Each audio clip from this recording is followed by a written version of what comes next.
Hello, everybody. It's Fat Johnny Guy. We're back for episode number 15 of Edge of the Map Original Homebrew Campaign. I am joined by the usual band of party members, sans one person for a little while until he shows up because it is Mother's Day and we got to spend time with the mamas. So I am joined with Mr. Clutch. Yo. I got Mrs. Clutch. Hello. I've got Tim. Heyo. And we have been missing him for the last couple of episodes, but Joe Cool is back at the table. Yes, sir. And then Slow-Mo 21 will be joining us when he is done with his Mother's Day festivities. So in the meantime, as we were talking last episode, you had all just finished the confrontation in the Southern Isles at the Orc camp. And you are now allies with the Orc warriors under the control of Gormash, the Head Smasher, the Skull Smasher. Aboard the High Wind, you were all gathering up from the various parts of the ship to decide what to do next before you make any drastic decisions and set your course about where to go. You have a few options in this scenario. You could return back to Zatan City and report what you have found to Spymaster. Report that the Southern Isles had been infested by demons pouring out of a portal bearing a sigil burned into their chest of none other than Archibald Blackthorn. But yet, Spymaster also needed you all to investigate the mines of the Grand Forge. Perhaps you could knock out both of the instances before returning to Zatan. The decision is up to you. As the party begins to gather in the mess hall of the ship is sailing high in the skies, captained by none other than Yuri himself, who's become a grand and proficient airship sales captain himself. Nellis, in his spiritual form, floating around the bridge, if you will, managing most of the other navigations. Bishop makes his way down towards the galley. Damien, I believe the rest of us are making our way down to make a decision about what to do next. Will you be joining? No. Very well. What do you think, Bishop? Get a move on it. Cool.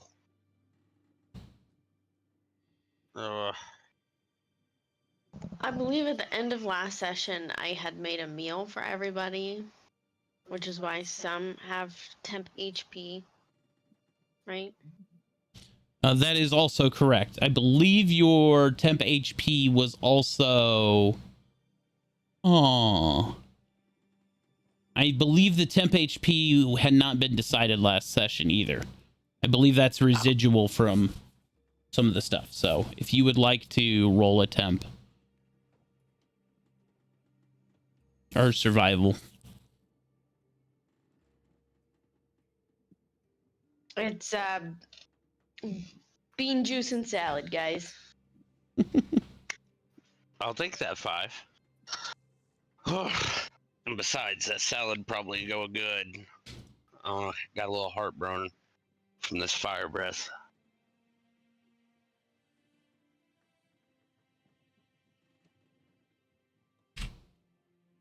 There, I've added you. Where the fuck is Valmoria? Holy shit. She is in the gardens. Nah, she's in the kitchen, bro. Eating that salad, baby.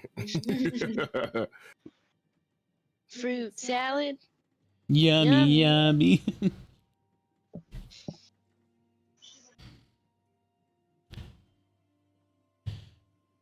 Astrid will lean over to you, Whisker, and grab your paw, kind of give you a peck on the cheek. She's going to leave you all to your talks as she makes her way back down into the workshop.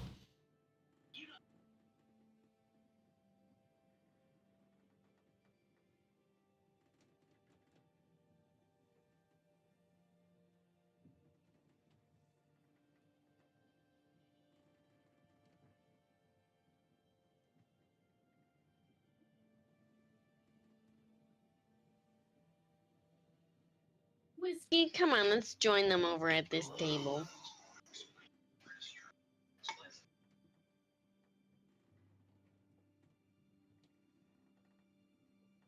So, I think that we should definitely let the master know what we just did. What we found out.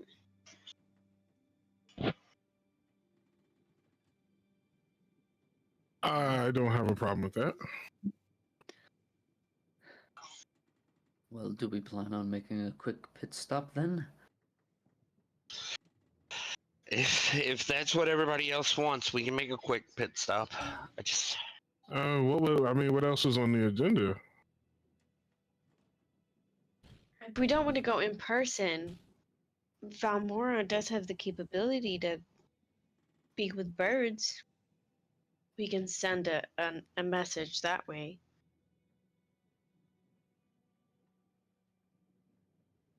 I would be more keen to send a messenger, bud. Grand Forge is on our way. It would be senseless to pass our objective and then come back. Very true. For the most part, we are all in good spirits, good health. We have ample time to rest and heal.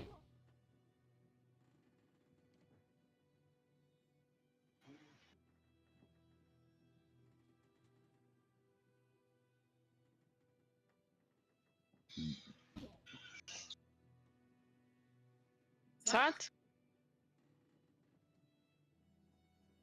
I mean, that does sound like a sensible idea.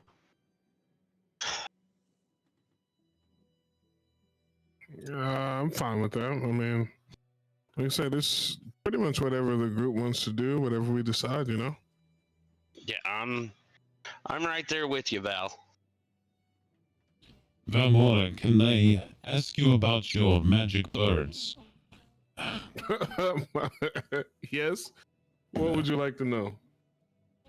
Well, Archibald's ears and eyes are everywhere. How secure would this message be? I mean, to be honest, I could, send my bird and then make it invisible if that's what you would like. We could also just walk through the garden. Valmora has that capability to be able to go into any tree that's big enough. Yeah, or I could send the bird through the tree. Exactly. Well, if you, Valmora, can just simply walk through a tree and show up at another place, well, I would much rather you carry the message yourself or send one of us.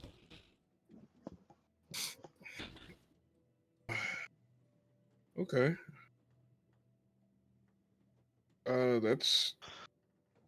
That's fine, but here's the only thing. I don't trust Archibald because I mean he knows a lot. So I don't know. How do you guys want to play this out? Like I could go through the portal, but then I could be potentially dangerous. Well, how does this spell work? Is there any chance Well, that you could interfere with it? that's the other thing. I have no idea. Like, So the way the I'm with spell Damien. works. I don't know how it works. I'm with Moon, like, but something else does old Archibald even know that you can do this? Like, No, he doesn't. But I wouldn't be I wouldn't be surprised if he hadn't seen anything like this before or anticipates it. Hmm. Another question. My time in Ebenron, when we would send valuable information, we would hold as much as we could and send a single runner. We would stagger the information and send false between the runners, coded so that we knew what was false and what was correct. I guess the point that I am trying to make is what we gleaned in the Southern Isles, is it actually valid enough to send a runner? Or could we just hold it until we get more information? We can wait to give him the information. I mean, we'd be giving him a lot more than just one thing.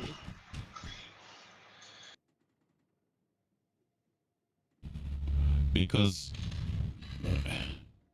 where do I see it? Yes, there was a demon portal. Yes, the demons were branded with Archibald's sigil. But we don't know why, we don't know how, and we don't know anything about this Lord of the Nexus other than somehow he is connected to Archibald, correct? So what are you suggesting we do, Bishop? Travel to Atheus? Investigate more on Archibald? No. But Atheos would be far too behind enemy lines. Perhaps this Grand Forge holds more information. We could connect additional dots. Get a better picture for the Spy Master. When we return, we would have a better picture. Instead of bringing partial information that would only lead to injection.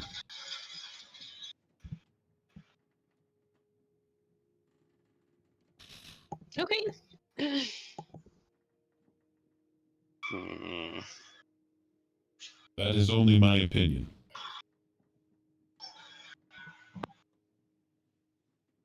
A great many things could happen to us in the meantime, and this information is valuable, do not get me wrong.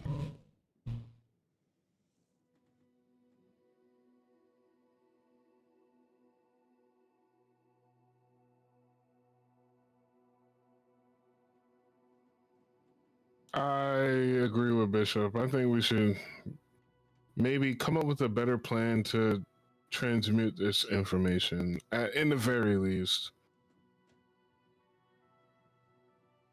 Let's just Well- hope none of us die in the meantime. Where do we have? That's not going to happen on my watch. Nor mine.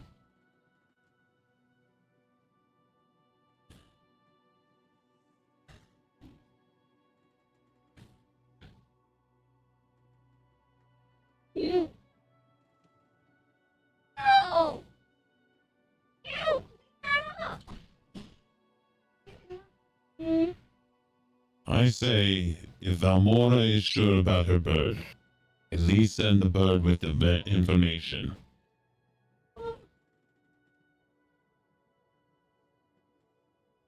I'm fine with that. Like I said, I mean, I'm pretty much here for what the team wants to do. I personally would think that my bird would be fine because I still have connection with my bird. My eyes can see what the bird sees. So if you want to decipher the information, Bishop, I would leave you to coming up with the code, and then we could proceed from there. I believe that Yuri and the Spy Master both speak in a, what is it called? A cant of some sort. You're talking about the thieves' cant that they subtly talk about? I believe you're right, Damien. Maybe we code it in this thing. I would not know how to speak it, but if we could code it like that, at least then they would know, you know, maybe we could get Yuri to code it for us before we send it.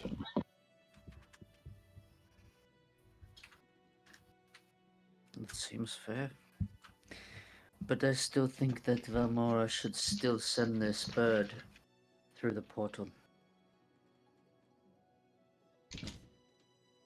I After mean, it gets there, the less time we have to worry about if it got snatched or affected.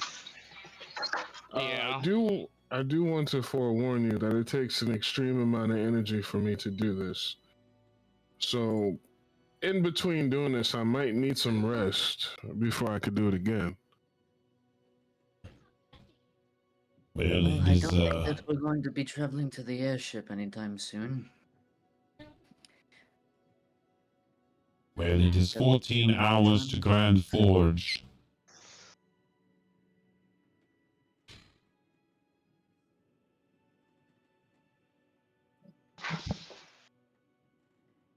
After you send the bird, we'll all take a rest. When we wake up, we won't have too much longer. Okay. Yeah, and you're sending the bird through this tree thing? Yes. Mm, just out of curiosity, I mean, you're sending it back to Zatan,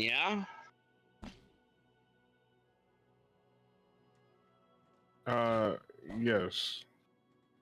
Um, No, Aether. No, Zatan. Bishop, where we Zatan. sending it? To Zatan. yes, what about instead of a bird, if, you know, what, if Astrid wants to go back, what about sending Astrid through? Hmm. That is a valid point. I mean, I don't think anybody's gonna get any information from her. And it also puts her within safety again. This airship would be a target for both Doscombe and any kind of Aether forces that may find us.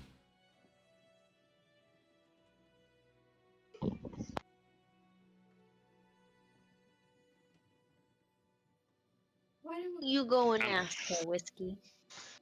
Can Hey, do Whisker, that. make sure when you ask her, you come back discreetly, please. I'll, okay.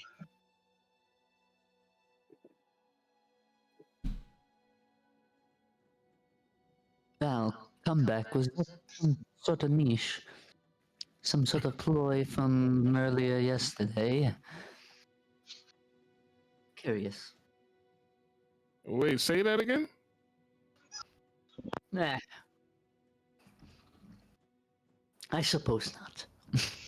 Wait. All right.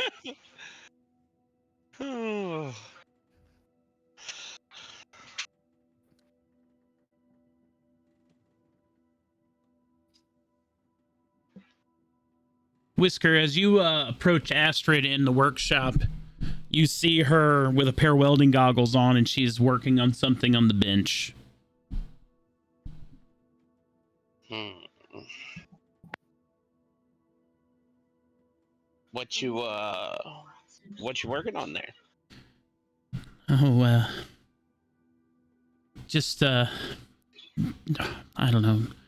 Nothing right now. Just tinkering.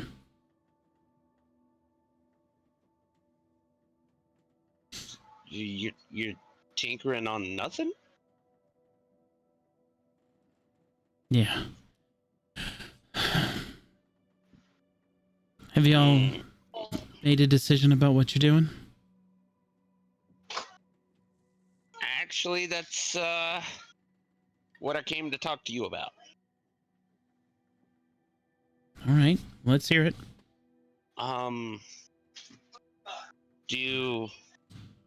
Do you want to go back to Zatan?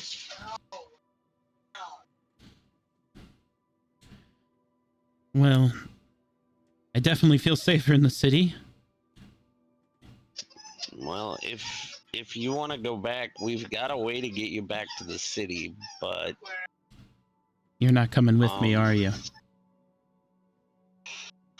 unfortunately, no. As much as I want to, this This is my family too. No, I get that.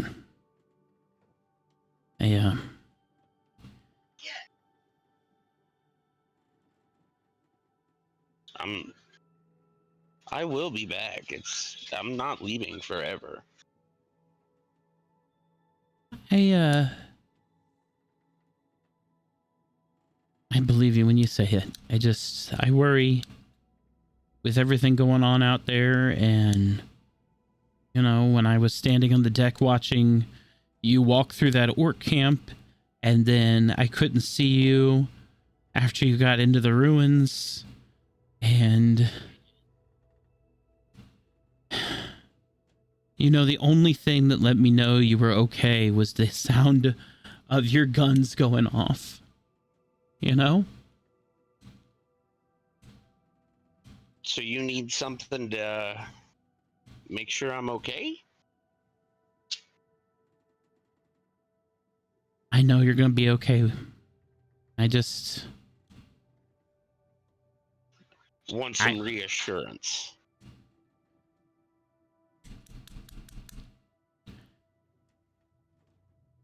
I don't know what I need. I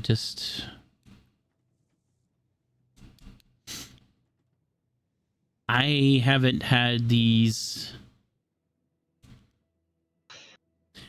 an attachment to anybody quite like you before. And it's hard to put to words. You know what I mean? Yeah. I do.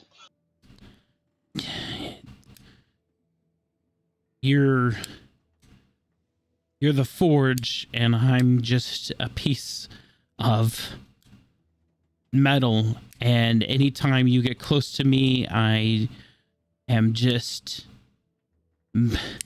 just melt, and anytime you're away, I get tempered and hard and cold, and I don't like that feeling.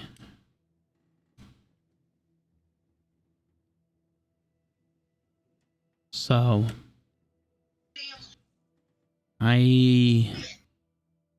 Well, what can I do to help with that feeling? I don't know. I don't want you to change who you are, because I need you to be who you are so you can teach me everything you know. But then I am also a gold digger. So you keep being you, and I'm going to go back to Zatan and make sure that when you get back to the city that the workshop is ready. Okay?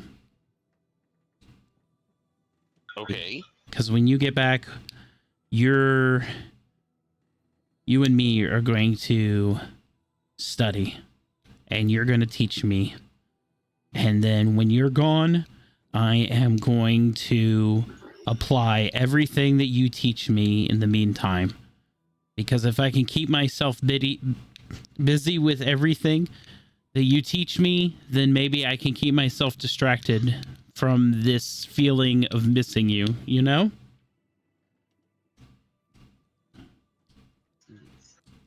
I'm gonna miss you too. Okay. Now, I know you're getting ready to go back to the city. Is there any way you would be okay with delivering a message? I mean, sure. Who do I have to take it to?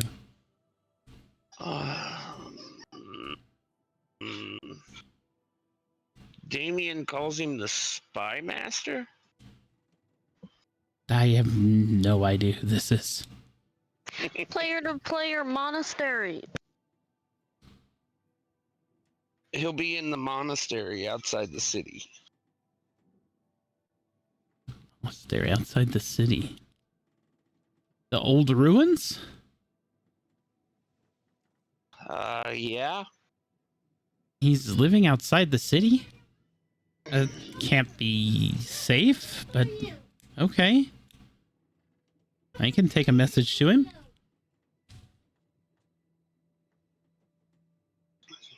Well, Bishop will tell you what you need to say.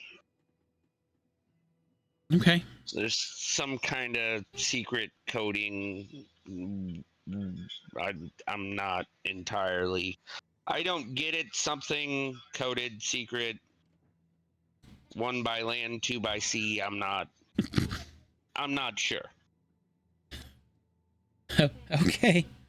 Well, as long as he writes it down, that way I don't forget it.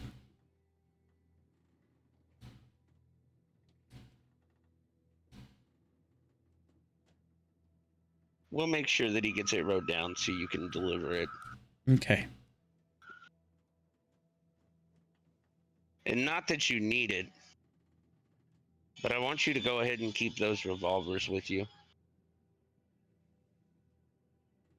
And not that I need it, but it gives me a reason to make sure that I come back. Okay. I, still sorry that I took him without asking. I'm shocked that I didn't notice that you took them. For as small as you are, you have a impressive amount of firepower.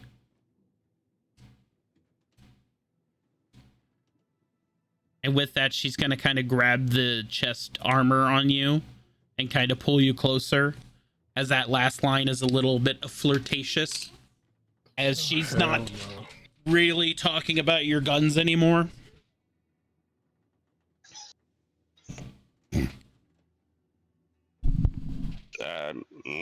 Yeah, I mean,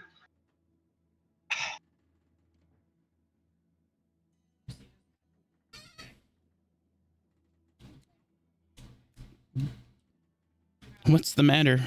Cat got your tongue? considering I'm a tabaxi, a cat's always got my tongue. She's gonna take the half-lit cigarette or half-smoked cigarette out of your mouth and take a drag off of it, and then stick it back in your mouth. Kind of put you back down on the floor a little bit. She rubs your cheek a little bit as your whiskers pass under her thumb. Be safe out there, okay? I will. All right. And even if I'm not, the people I'm with will make sure that I'm safe. Well, let's get out of here before the little one comes down here expecting to see another shower. What?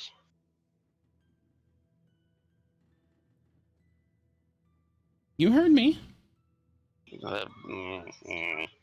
Okay.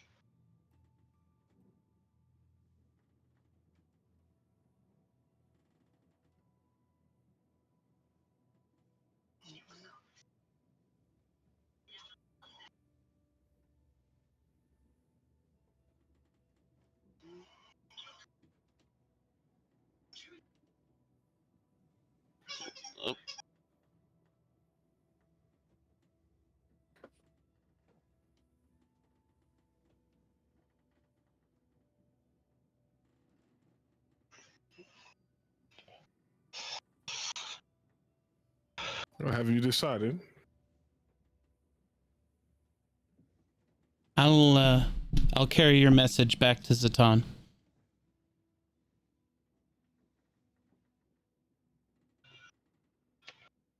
Thank you very much.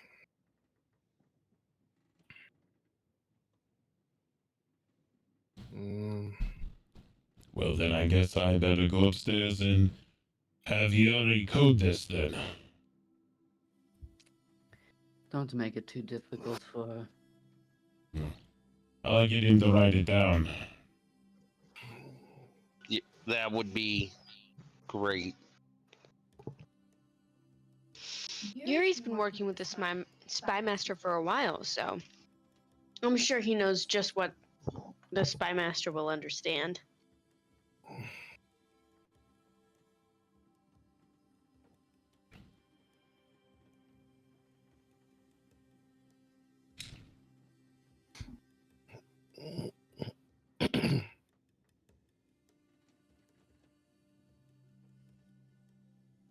Astrid, Astrid will look at you all.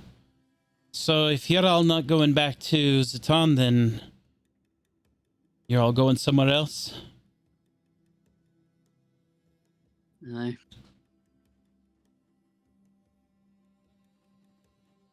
To get more information.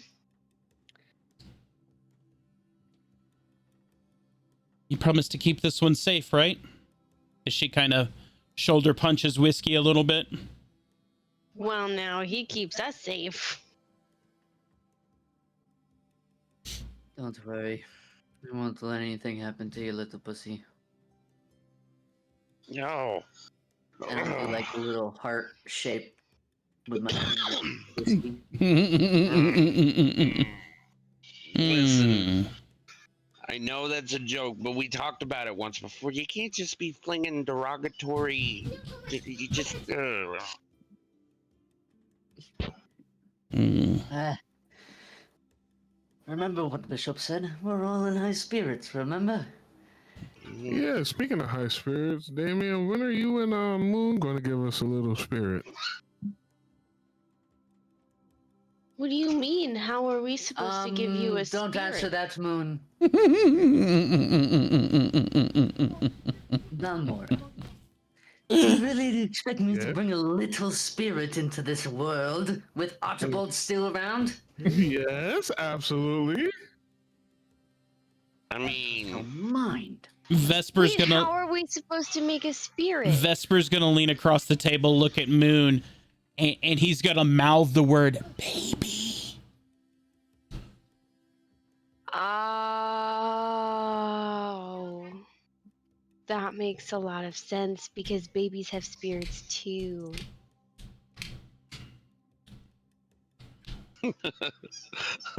just love how Damien gets flustered and walked off. Like,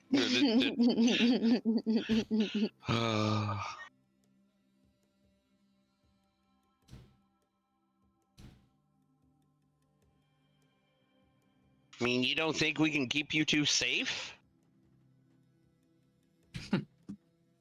I think I would be able to keep a child safe.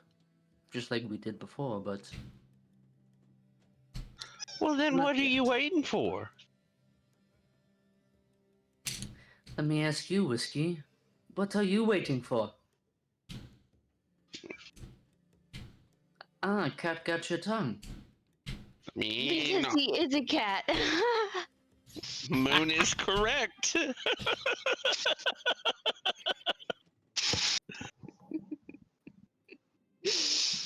I think you understand what I'm saying, Whiskey.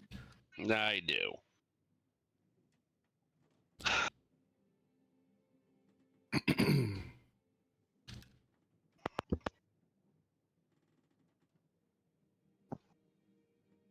You know, Val, Yes.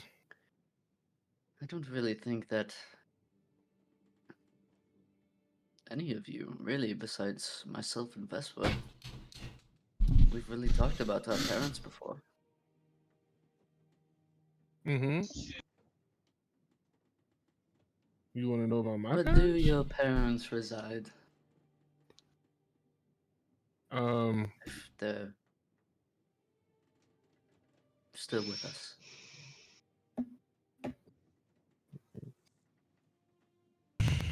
Uh, well.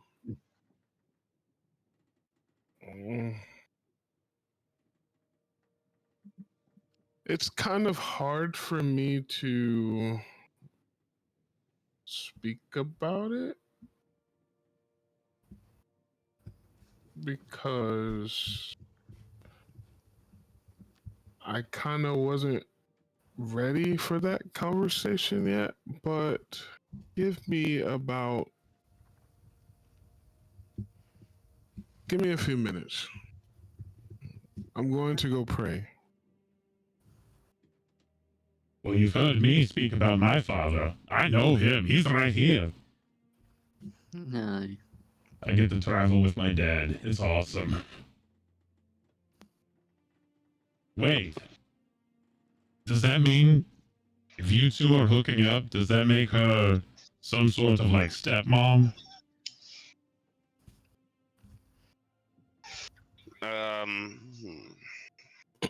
Not yet. Hmm. Maybe eventually. Interesting family dynamic.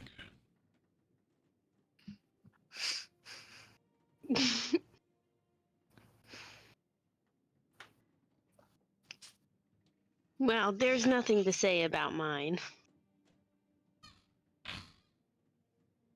I was going to say, you have said that you were left on the doorstep of your monastery, Moon.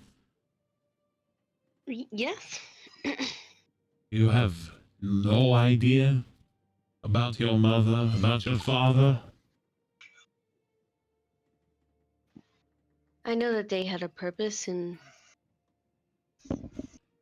fighting, and they trusted the monastery.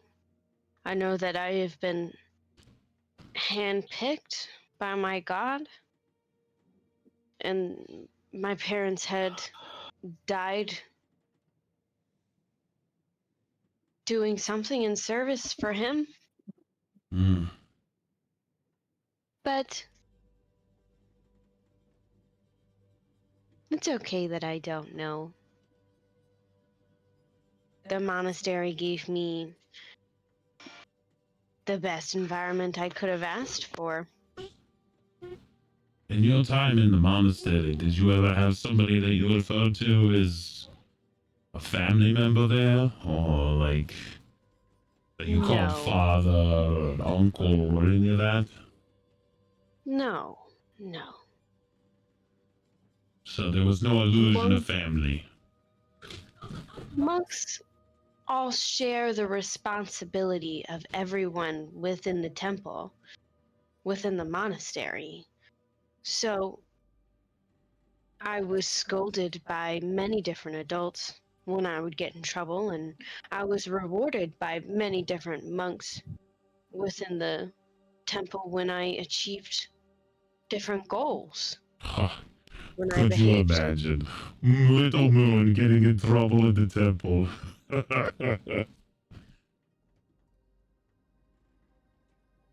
Honestly, I can't. Nah. As death follows me now, death followed me as a child too. You were probably like one of those, oh, what do they call it? Teacher's favorite kind of things. A prefect. You had to be perfect all the time, yes? There's no such thing as perfect. Oh, Perfect no. doesn't exist. No. Mistakes are a part of life. But the They're to be pressure. expected. Yes. But the pressure was there to be perfect, yes? I don't think so. Because nobody had any expectations of me. I was a child. Oh. They raised me as their own, which I was always grateful for, and it's something that I've always known. I was never told that, this parent or this person was going to take care of me, because we took care of each other. Well, that seems like quite the contradiction. You speak that death always had a plan for you, but yet then you speak that nobody had any expectations for you. It seems like you had a divine pathway set before you since you were in a cradle. My parents did die for the cause, is what I was told. Seems But like there are secrets to your life that maybe even you are not aware of. Well, I know there is. We once killed a man who said he'd give me answers. And you did not question him before? There's no need to. I do not take other people's expectations of me upon myself. That would not be true to myself. That would be true to somebody else, and I am not in service of anybody else's life but my own.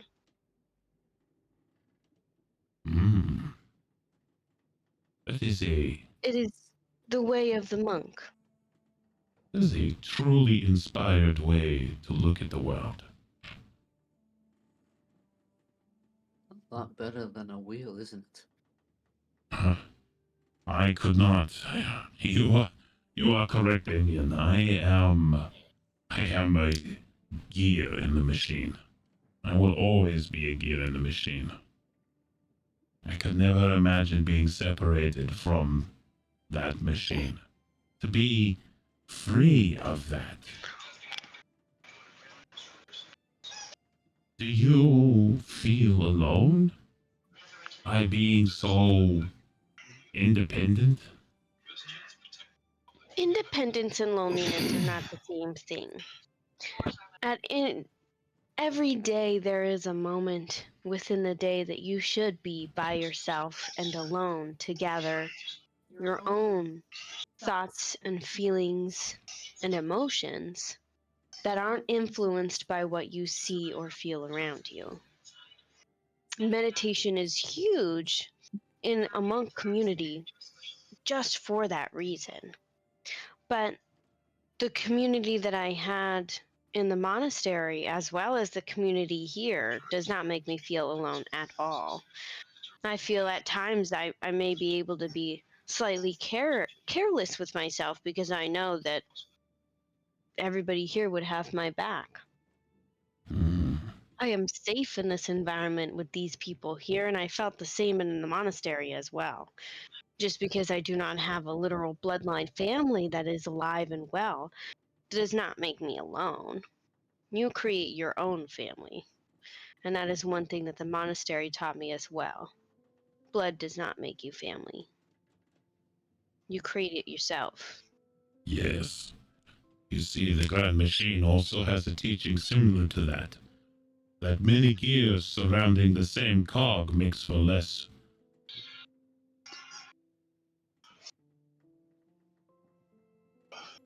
All of you, my father, you, Moon, Damien, Vesper, Valmora, all of you, you are cogs around my cog.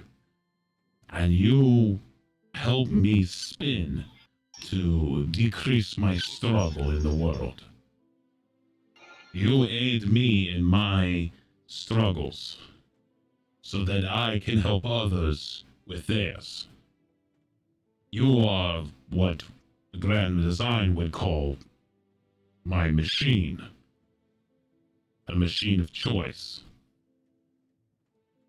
So yes. Family, machine, design, not designed. Just know that while you, Moon, you desire the independence of the world, the freedom that it gives you, this inner circle that you surrounded yourself with, it supports you in that. It allows you to be the best version of your freedom that you search for. I am lucky to have found these people. Just like your monastery was lucky to have you when you were there.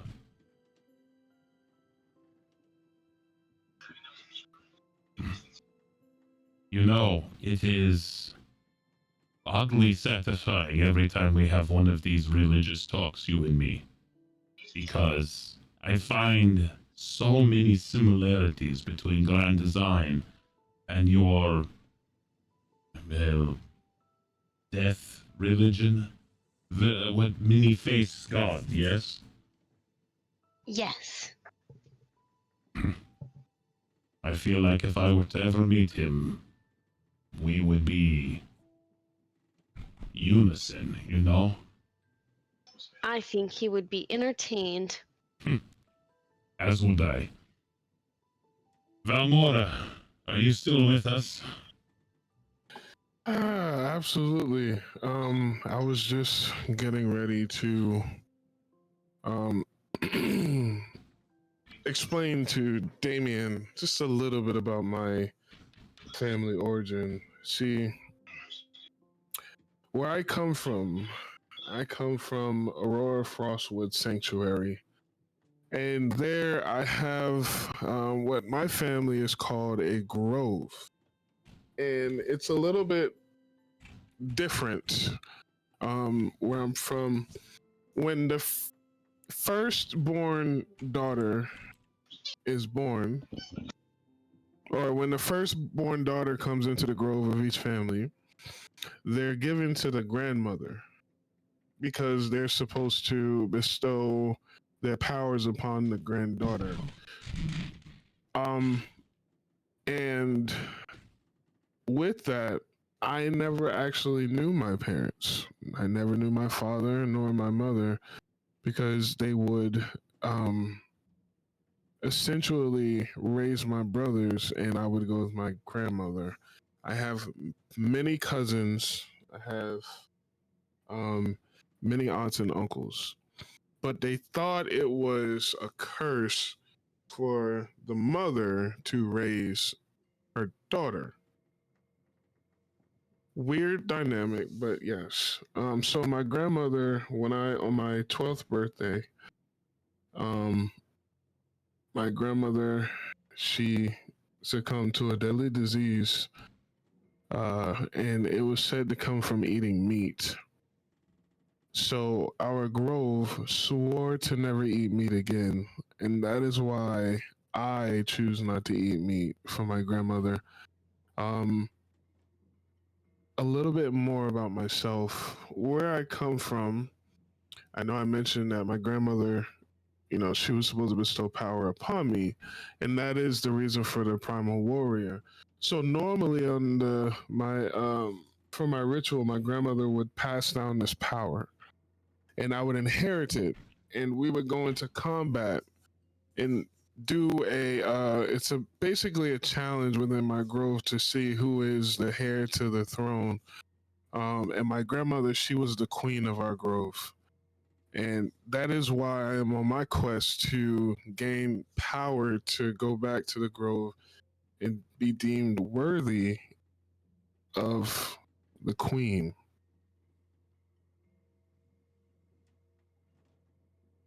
I see. Mm-hmm. So,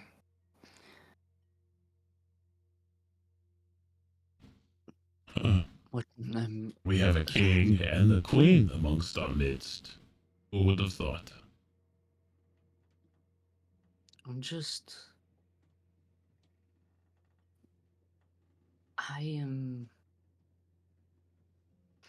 I'm curious, Valmora. Mm-hmm.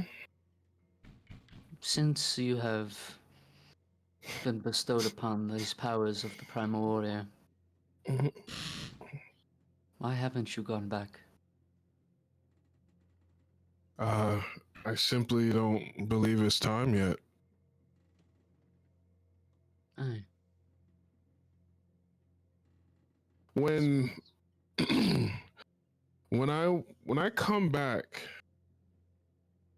and I claim my ascension to the title of the Pack Queen, I want to be able to wield my newfound abilities with grace and strength.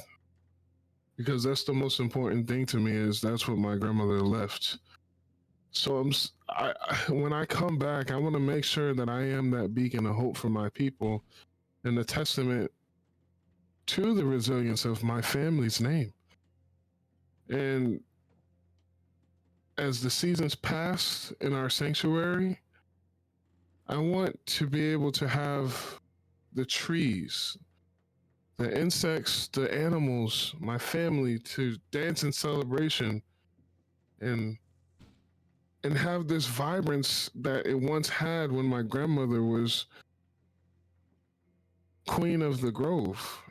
I want to be that person to come back and take that throne and know that it's unmistakably mine as the strongest female druid, not only in my family, but the strongest to ever step foot in the sanctuary, bringing honor and prosperity back to my name. That is the only thing that I want more than anything in life. So before I do that, I vowed to myself that I would go to each magical realm and learn everything that I can. And now that I have the Primal Warrior, there are some other things that him and I spoke about. that I need to attain. And before I can go back to the Grove, I need to attain those things for him because he has given me this power. Alright. Question. I'm sorry, Damien. If your grandmother was queen of this grove, and she is no longer with us,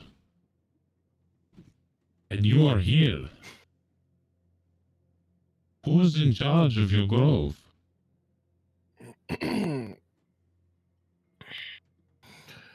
I do not know. Since I've left, it's been. I haven't had any touch with my family. I mean, I just. That with my grandmother's absence, everything just kind of fell apart. I know that we have very strong druids in our family. I know we have very strong druids in the grove, but there's no one who's that I know of before I left who took the seat of or took her seat. I mean, I know my cousins are still there, but and maybe one of them, but it wouldn't be any of the males because we only have queens. We don't have kings. I got you. Well, maybe once we figure out all of this Archibald nonsense, maybe it would be wise to take a field trip on Viamora's behalf and Aye. see You're what more has than welcome. become of her Aurora Frostwoods. Yeah.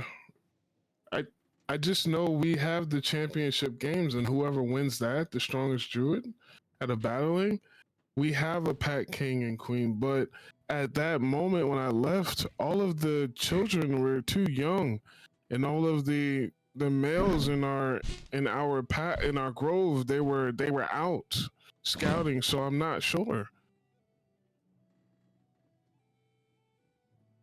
And like I said, we don't really have necessarily a king over the grove. We just have a packed king and a packed queen. And from that packed king and queen, you will have one queen who arises to the very top and becomes the queen of the entire grove of the Aurora Frost Sanctuary. And on the right side of her, who would be considered a king, is actually her first knight, in a sense.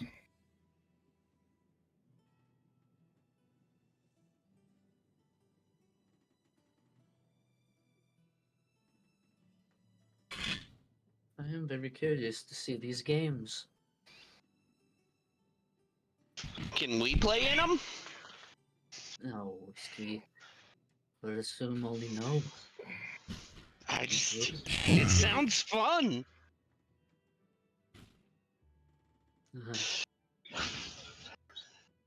It does sound intriguing. Hmm. I think Anyway, you'd be really good at it, Damien.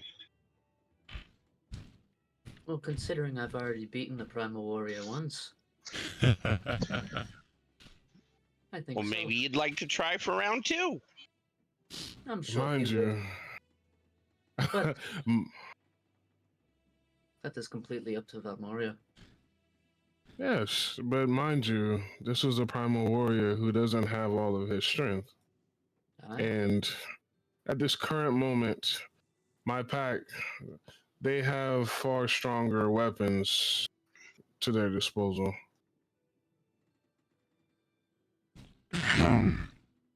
well, Yuri has deciphered the information in here. Bishop hands a sealed envelope to Astrid. She's ready whenever you are, Valmora. All right, follow me.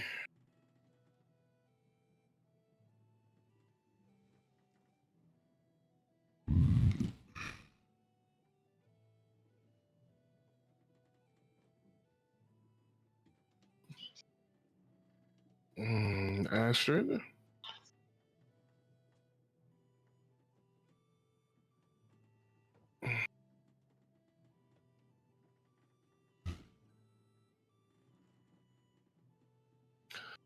All right. As Valmoria calls upon the magical incantation that's in her stomach, that's welling within her, she extends her hands and she puts a diamond shape over the base of the tree, and she starts to expand her hands. And as she does that, she moves it up, and you start to see something that forms like a door and a pathway for Astrid to walk through. And you could see on the other end of it. That's so cool. I'm sorry. You see the other end, her destination.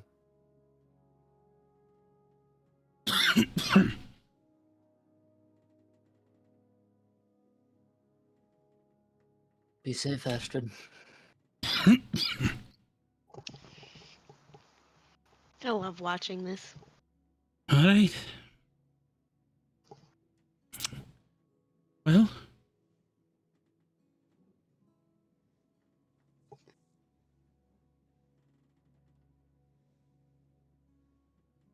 yeah.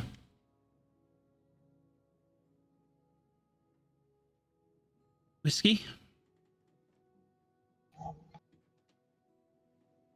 Yeah, Astrid. See you back home? Yeah.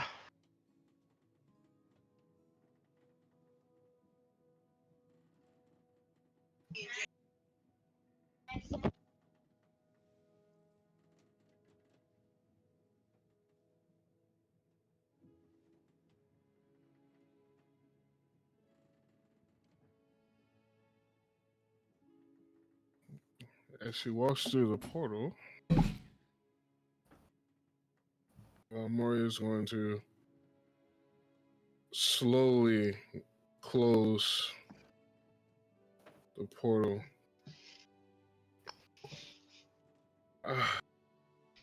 Not gonna lie, guys, that was kind of invigorating. I'm glad.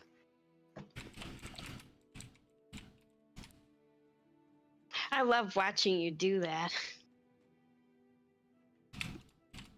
Thanks. I enjoyed it myself. It was my first time. It is a fascinating type of magic you are able to conjure, Valmora. The amalgamations that you are a part of, it's so raw and natural. It's not like mine at all. Mine feel cold and calculated, and yours feels so warm and vibrant. It's...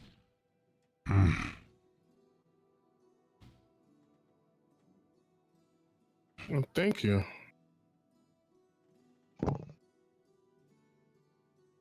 Anyway. It is done. Shall I head to the bridge and let Yuri know that we're off to Great Forge then? Aye. Very well.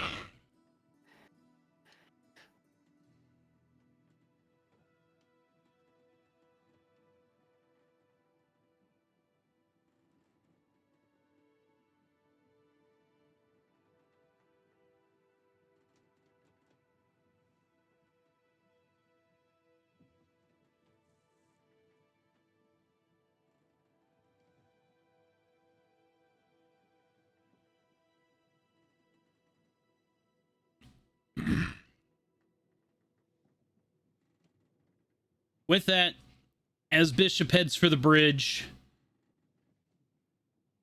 what is it that everybody would like to do in the meantime? You have several hours of travel time between here and Grand Forge.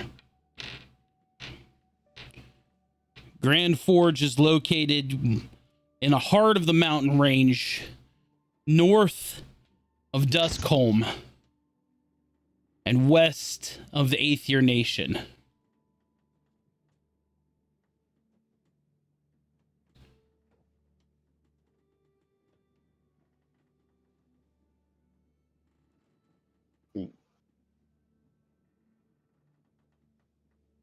Should we take a long or a short rest? A long rest will be available to you all.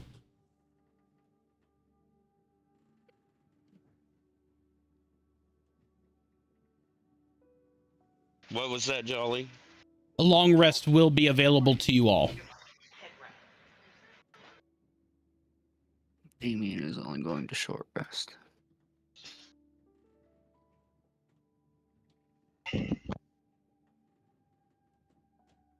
To go ahead and I'm going to give Vesper a long.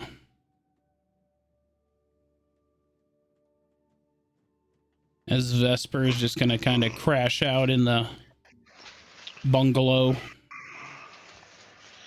Do I want to take a long rest or do I want to take a short rest? If you take a long rest, you will lose your fire breathing. I know.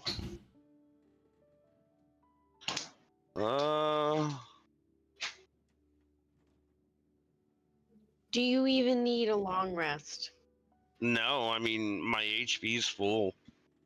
Like, I don't really, technically, I don't even need a short rest. Then don't. You don't have to. I'm just gonna sit down here and piddle then. In the workshop.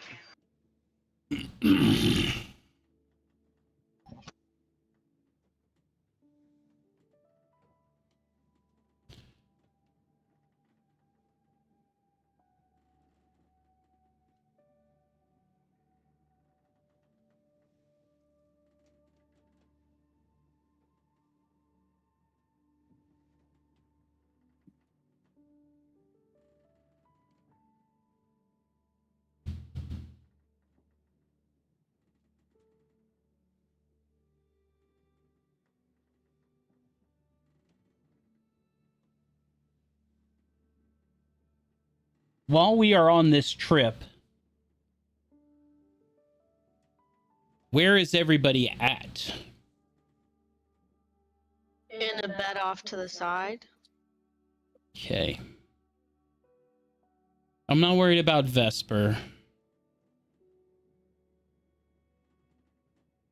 Valmoria's in the gardens. Damien's up top. Valmoria, I'm going to start with you. All right. I figured I might find you here. Absolutely. No better place to be other than here. I have an incantation that I'd like to bestow upon you before we get into Me? anything.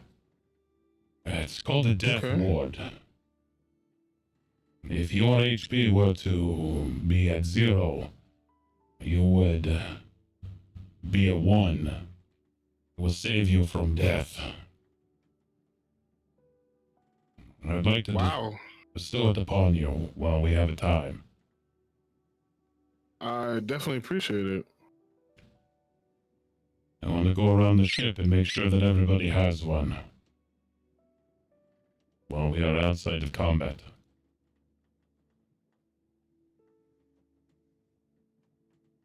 Well, thank you, Bishop. The battle against the orcs, your power form, this primal warrior, yes? Yes, yes. He is an impressive warrior. Thank you. I mean, you're quite impressive yourself, though. I've noticed that he is... I don't know the phrasing not to be rude, but he has the shape of an animal, but yet he has the intelligence of a person. Is this Yes. by design? Yes. His brutish strength, is that why he only uses his hands and throws rock? He has a lot more to do than that, but yes, that pretty much sums it up. from a tactical position, I feel like he would do so much better if he had a weapon of some type. I think so. He hasn't spoken to me about a weapon, but I mean, he does have a lot of secrets, and he said there's things that he would unfold to me as we grew in strength and grew in companionship. Well, he was a mighty warrior. I don't know if when you turn into him, if you and him share memories, or I just wanted to let you know that I was very impressed by his combat prowess on the battlefield against the demons this last campaign. Uh, Maybe I could hold on 1 second. Let me bring Primal Warrior out. Maybe you can have a conversation with him.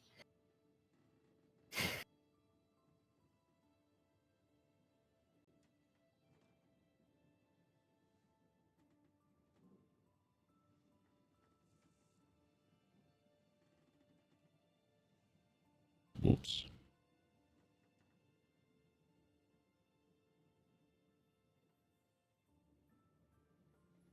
Probably not that big. Jeez, he's massive. Bishop. Ah. Hello. Hello. You had some questions. I was wondering, when I am, ignorant when it comes to this druid shape-changing ability that you two share. So, Yes. apologies if I stumble across my words. Do you two share, one mind, one vision? In a sense, yes. Once the longer that the longer that she wears the necklace, the more we begin to intertwine as one. I see. I bestowed upon Valmora a death ward. It's a spell that will prevent her from succumbing to death. And does that transfer to you in the event of a shape change, or is that only for her? Uh, well, the way this works is if I shall lose my, I guess you could say, life form, then as long as the host body is alive, with her magical capabilities, she should be able to summon me once more. Ah, very good. So then, okay. Then my third question is that with all of your combat prowess on the battlefield, I couldn't help but notice you seemed handicapped by forcing yourself to bludgeon the enemy with your fists and throw rock. I feel like you would be much more offensive with a cudgel or a hammer of some sort. Ah, yes. I did have my hammer. Hammer of the Gods is what his name is. Um, you know, well, I guess the former name, proper name, should be Oshun. Oshun.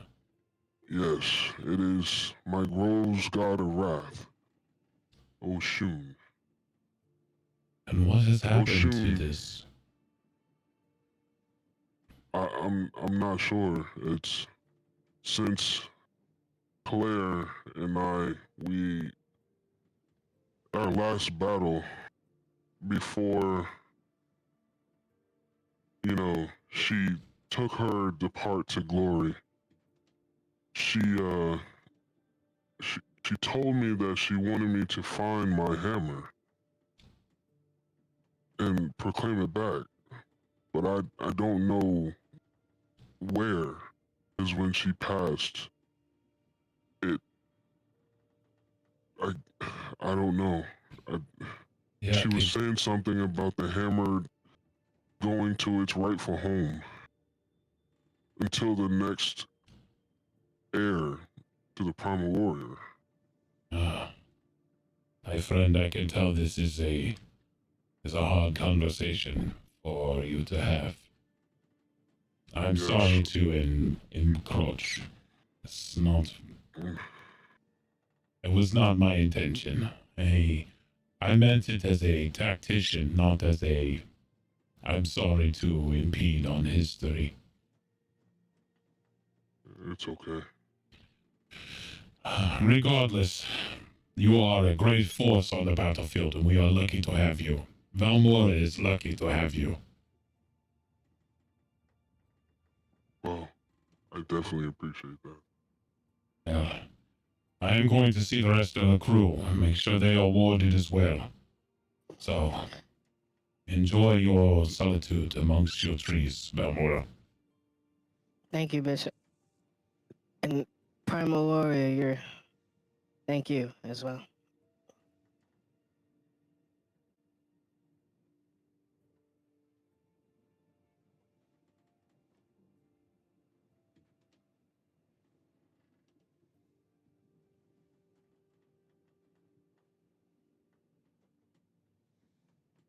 Damien,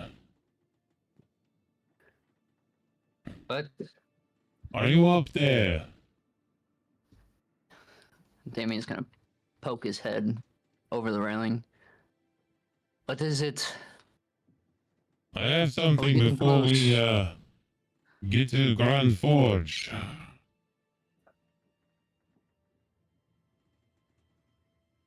What is Damien will climb down. Yes.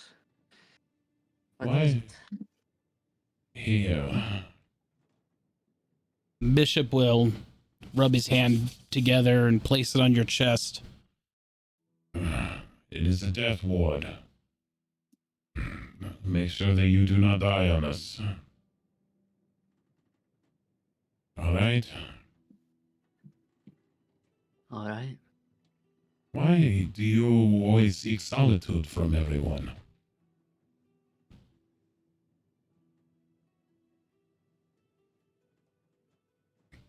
Thoughts.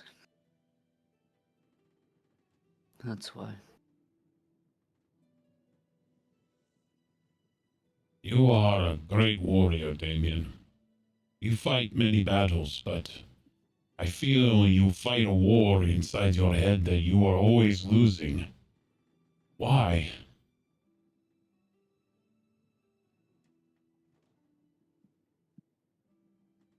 I ask myself that every day.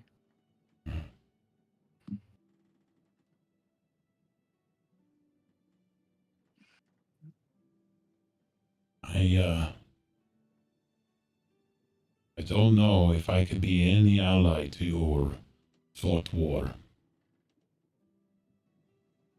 I know I did not come to this group at the best of time for you.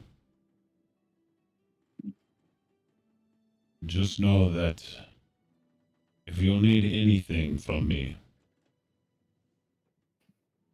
do not hesitate to ask me.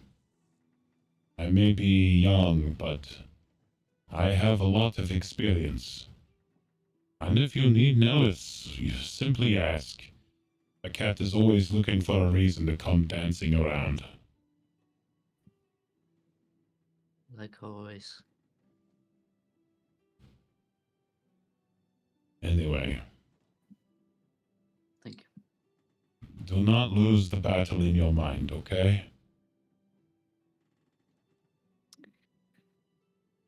I guess we'll only find out tomorrow.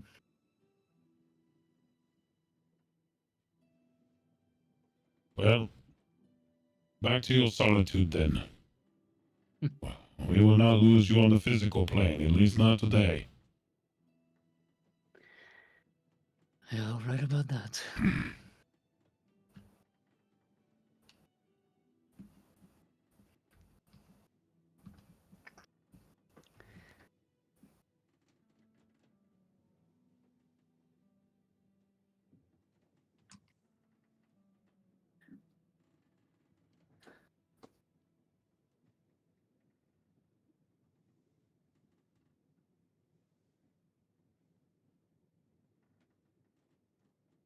Bishop will knock on the door. Moon, are you decent? Moon gets up from like in a praying position. Why, hello, Bishop. Do you mind if I place my hand on you? Okay. Oh, if it. As Bishop touches you, Moon, you feel just a pinch of heat. There. I have granted you a ward of death. Which, now that I think about it, might actually be a sin for your religion. I appreciate that you don't want me to be lost to death. It's quite kind of you, Bishop. I can actually remove it if you want me to. I didn't think about your religious affiliation. I'm sorry, I should have thought about that better. It is quite all right. Things happen for a reason. Maybe I am meant to have this. I was going around the ship and I was giving... I know Vesper, he already has Death Ward. I was just making sure that we didn't lose anyone to an unnecessary or accidental... I know that... Well, Bishop, if it is my time to go, not even a death ward would save me. Well... you are correct, but I also should have been more considerate of... I'm sorry. As a cleric, I should have... I'm sorry. Moon is gonna giggle. I think it is so funny to see you flustered even though you don't exactly have facial expressions. I get so caught up in my own way of doing things, and I think that I'm doing good. This was something that I did in Ebenron before a good battle. I feel like after the orc fields that we have a good chance of maybe running into more of these demons in the Grand Forge. So I want to make sure that everyone was protected. I didn't even take into consideration your own personal beliefs, and to protect you from death is... I'm sorry, but... It was out of kindness. I am not offended. All right. Then I will leave the ward. Either way. I wanted to speak to you also about Damien. He is on the top deck in the crow's nest. He spends a lot of time in solitude. Why, especially while we are on these airship trips. I am worried he is struggling with his mind. Put this into a humanoid perspective. You grew up with two parents. You had the trauma of seeing your home completely gone, and you spent majority of your life, adult life, thinking that everyone you have ever known, except for your cousin, is dead. And then you come to find out that your people are alive. People do want you to be safe, and you have actual family that is alive and well. And an entire city that now wants to be led by him, or at least quite a few people in it. It's very emotional, and confusing because how are you supposed to feel? Is scared that you have so much pressure under you now? Uh, Worried because now you're scared for their safety, especially since Archibald has managed to put himself in it. And also relieved and excited that family is still alive. And then it's like you're reliving it all over again, having to leave them there, and uncertainty lies in your heart because you know Archibald knows where they are. When you put it that It way, is quite a confusing time.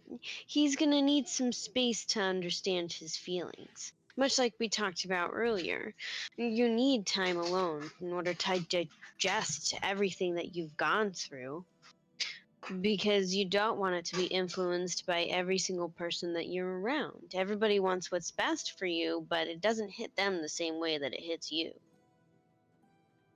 It's more personal.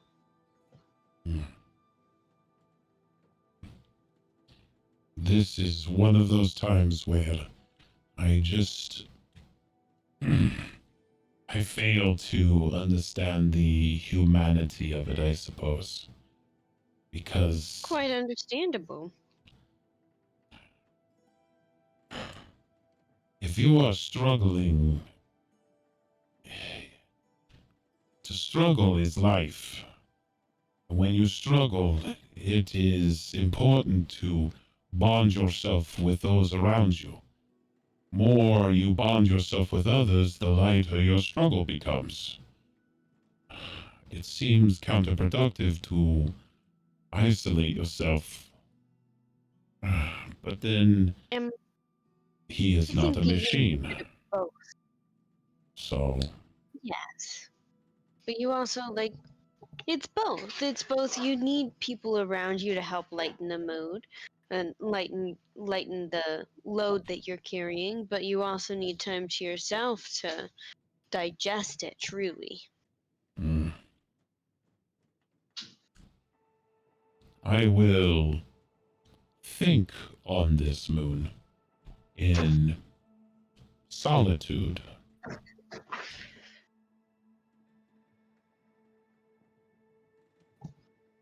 Thank you. Anytime. I'll prepare some bean juice just before we head out.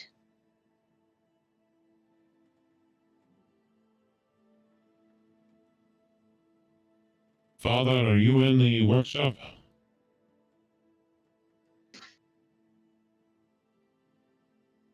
Yeah, I'm down here, kid. Here. I have a death ward for you.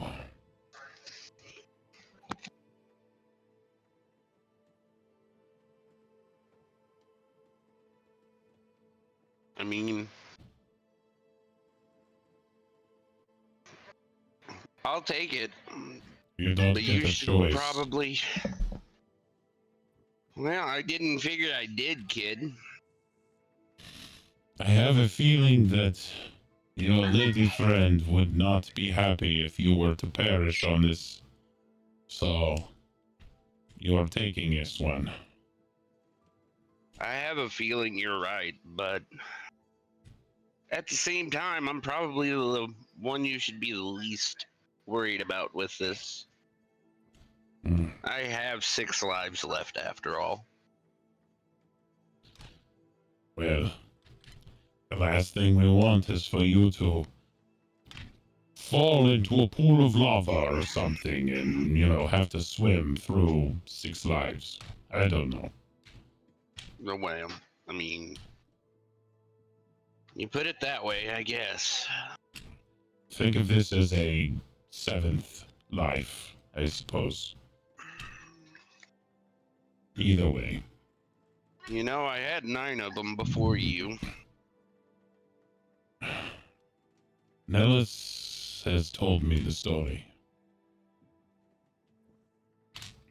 Said you tried to bring him back by making a deal with the devil. Didn't quite go correctly.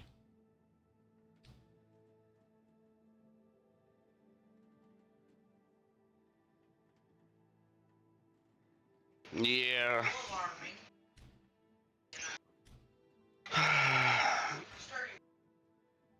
I wouldn't say it went sideways. It just didn't go the way or I expected, rather. Yeah. I'm the one that chose to make the choice, not the rest of us. Well, I suppose we all make choices. You know, sometimes when me and Nellis are away from everyone and we're talking, he tells me things that he wishes he could do over in life.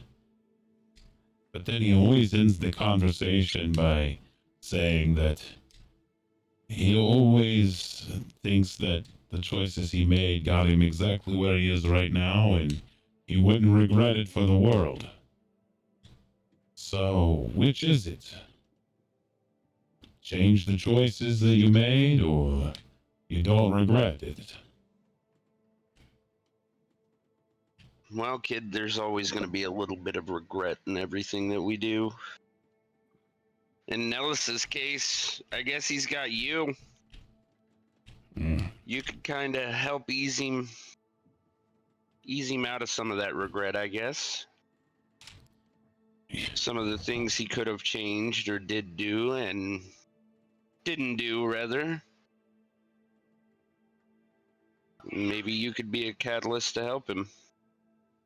You know, he is a intrepid soul. I could not imagine being trapped in another person's body and then just flitting about like a, what's the word, a spirit or a soul. I mean, he still interacts with the world, but he has to come back to me to recharge, I guess. So to speak. So to speak, yeah. He can't stay gone for too long. He can't stay very far away either. You know? That's But because he's part of you now. he embraces it so nonchalantly, just what is it? I don't even know the phrase. Just it is what it is. You know? Yeah, that pretty well embodies everything about Nellis. I don't think I could be like that. Why not?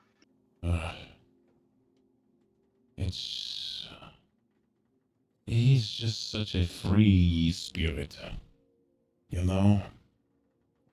And you're not? Oh no. Oh, I am far too... What's Nellis say? He says I have a, stick in my mud. You're like a stick in the mud. You ain't going nowhere. Yes, a stick in the mud. So, what's the other thing? Wound up too tight.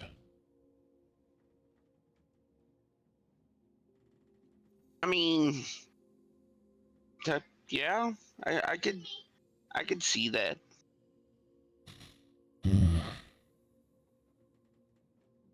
I do not know. Well, why can't you see yourself being a free spirit? The world around me has rules. It has laws, it has science, it has math, it has all of these things that we are guided by. And that is just the physical manifestation of the world. Not to mention all of the moral and dogma that we apply to ourselves. I mean, look at yourselves. You are an artificer. You look at the world through a certain prism or spectrum of the world, yes? You see things differently than like a sorcerer or a wizard would, but you still manipulate magic in the weave, correct? Yeah. But there is limitations in the world. There's limitations in what I can do. Precisely. That is a rule. But to Nellis, he doesn't see it as that. He sees an edge of a map, and he always thinks there's something beyond it. He sees a rule, and he goes, nah, there's a way around it. He's Well, always I mean- looking at everything like there's two sides to it, and sometimes there's just not. But more times than not, there is. Statistical publications suggest that it's 50-50.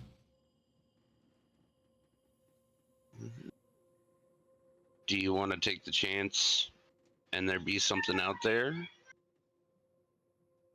Or do you want to be a stick in the mud?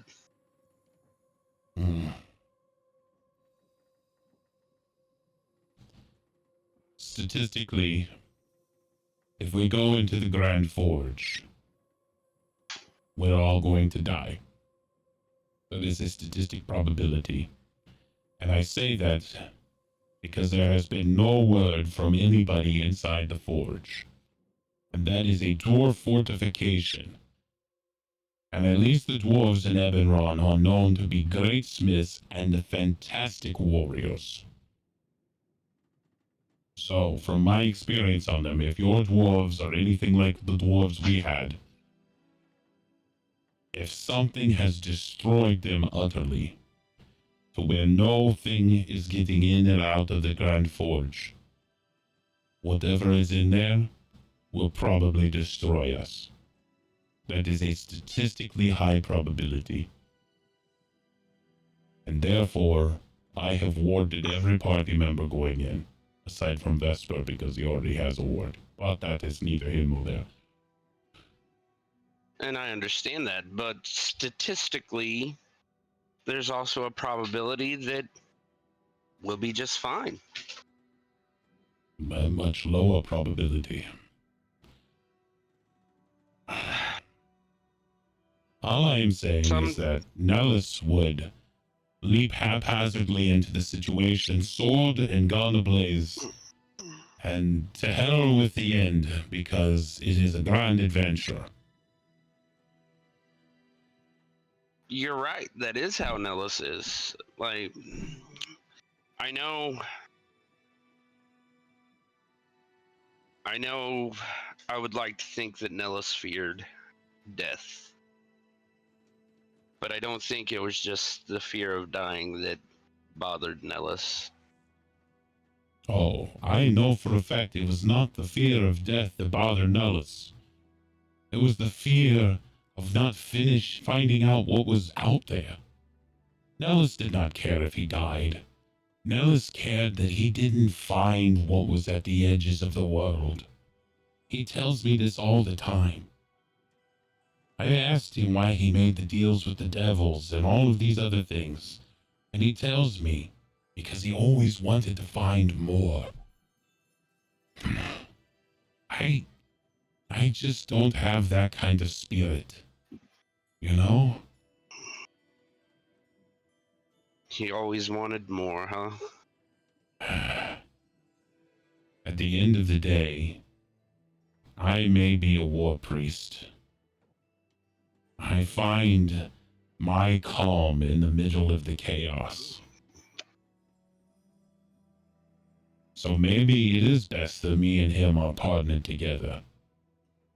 He is my chaos, and he brings me calm when he is at his most chaotic. Huh?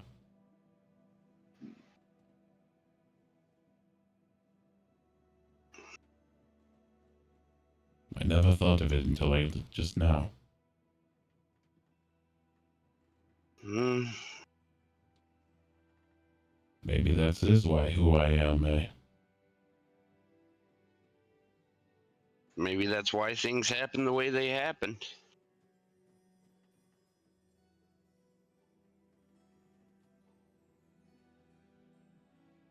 Huh. I could question it all day long and never know the answer, kid.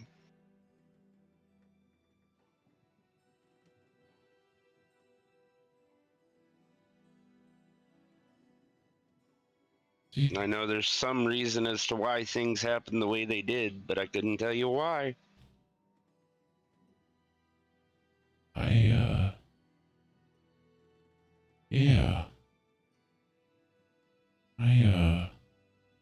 I'll talk to you later, Dad. Alright, kid.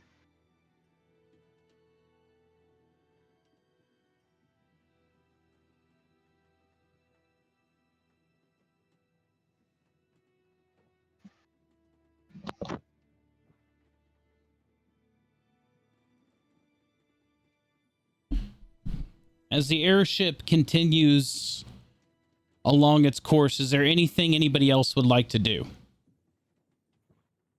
Moon would like to ask Whiskey about his education.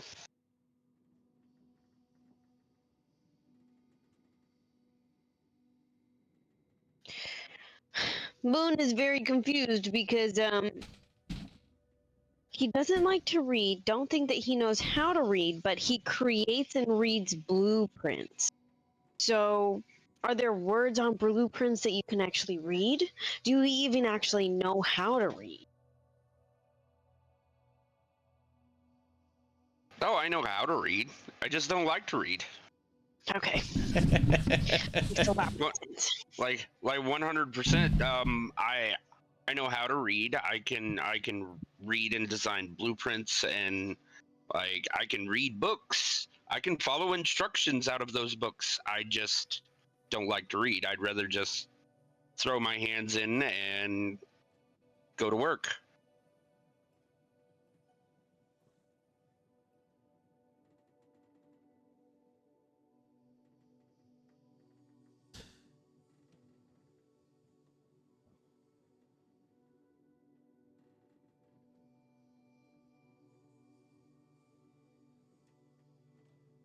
Anything else?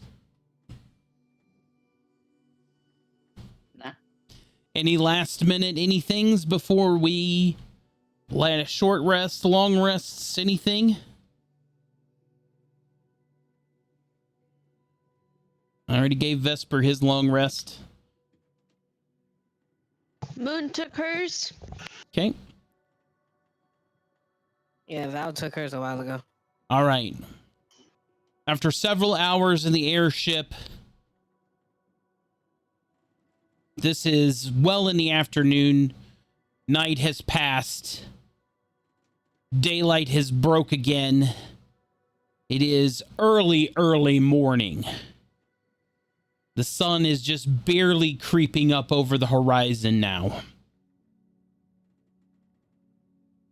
The airship is traveling over the plains, and you can see mountains in the far distance. The Grand Forge is approaching. As Captain Yuri brings the airship closer to the mountain range, you start to see a forest appear below the airship, and the main road leading up to the dwarven fortress that is known as Grand Forge. Two massive dwarven statues dwarf the large stone door on either side of a giant staircase. As you make your way out of the forest and up to the front area,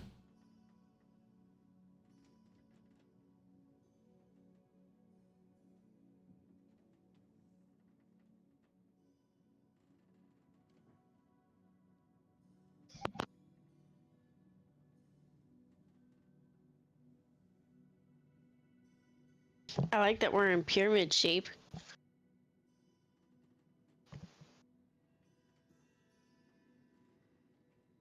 Player to players. We going to see the veterans first since they're there anyway? There's also 2 up here. Oh, guys, I'll be right back. Yeah, why don't we, as since we just did this, why don't we take a quick break, go get yourself some drinks and everything before we get started here, okay? Sounds good. Everybody take a quick break, go get yourself refilled on drinks, that kind of stuff. We'll come back and start Grand Forge.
Everybody back yet?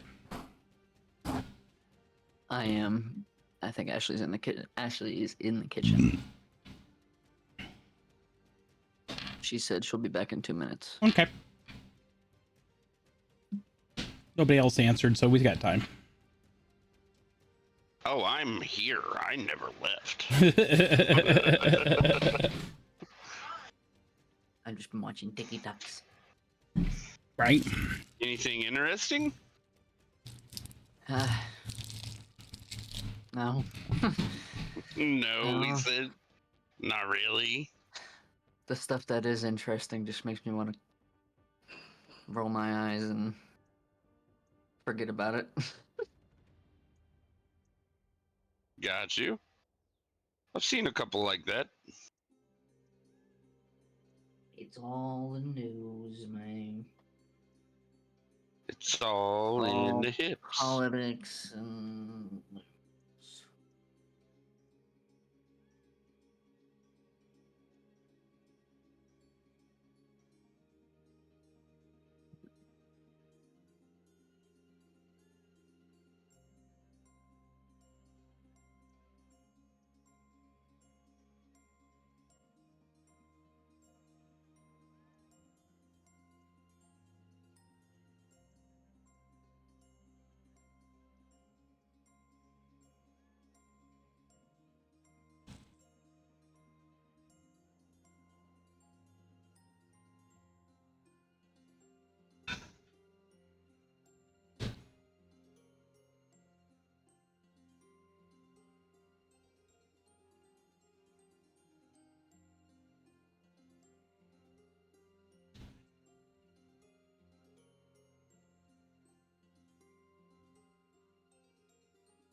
Is it doing it?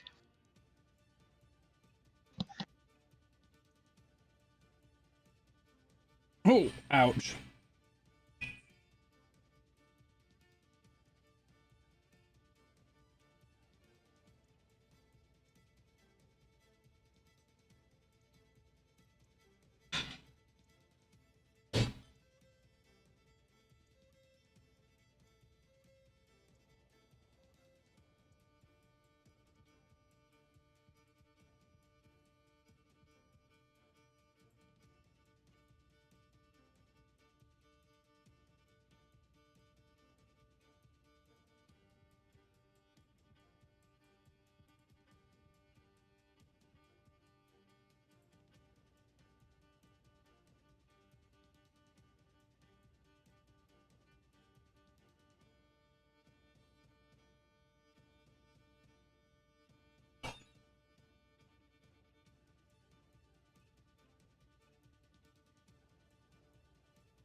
All right, I'm back. I'm sorry, y'all. Yay. Yeah, You good, the man? wife came home. Okay. How's she? She doing all right. Good deal. Happy Mother's Day, Happy Janelle. Mom's Day. Yeah, exactly. All right. Everybody is back. So welcome to the steps of the Grand Forge.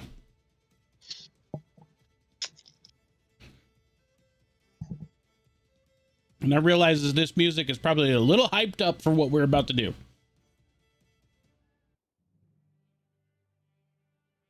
There we go.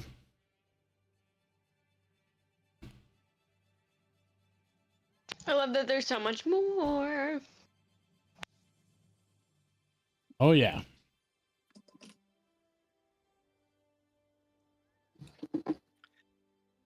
So, what would you all like to do first in the Grand Forge? I'm going to move Vesper to the side. Let somebody else take the lead here. What is the Grand Forge again? Grand Forge is the dwarven great forge that the Spymaster says we have lost all contact with the dwarves that man and produce some of the greatest arms, armor, and minerals that the world has ever seen.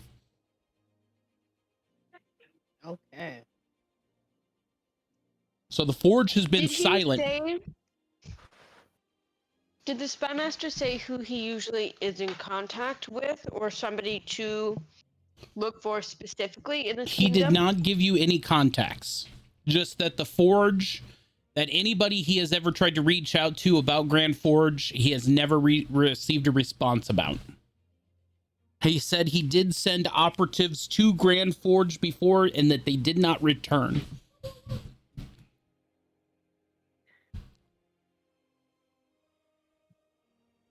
And he was going to send Stranger, but Stranger has since been MIA since his trip to Zatan.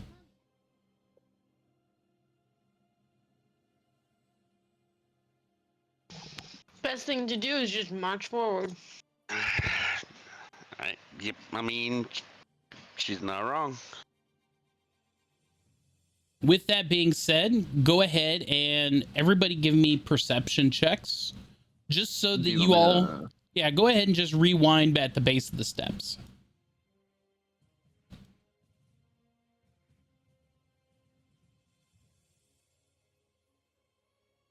I see jack shit. Damien's on it.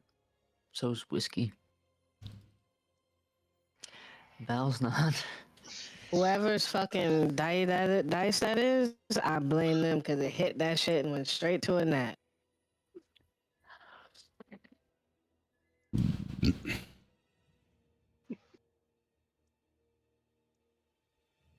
We get a Vesper. Okay.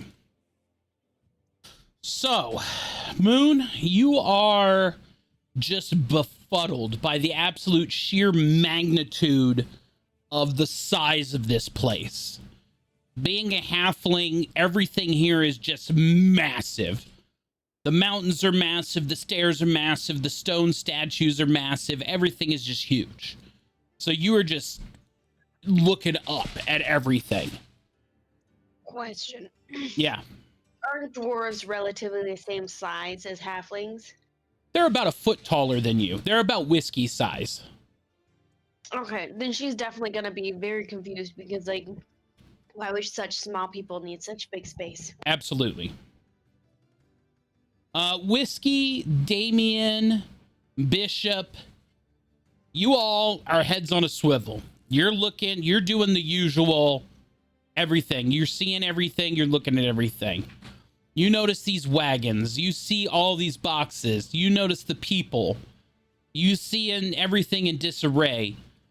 Damien, at the front of the pack, you're looking at the ground. You notice gold laying everywhere in this line coming out of the forge down the stairs, and it looks like it's been packed onto some sort of wagon. Bishop noticed wagon tracks and what looks to be like ox prints leading away. Whisker, you're noticing these wagons are loaded down, looking like they're waiting for more pack animals to come in and move them away. Okay, these wagons over yonder, they look loaded and ready to go.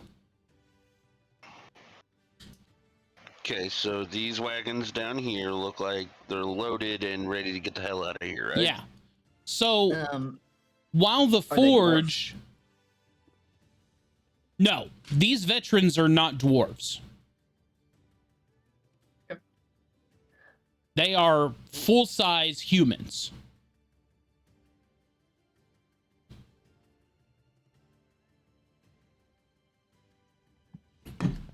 And rough-looking humans at that.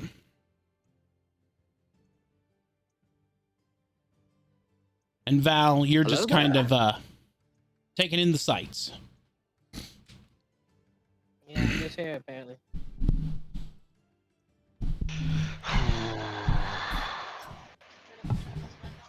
Hmm?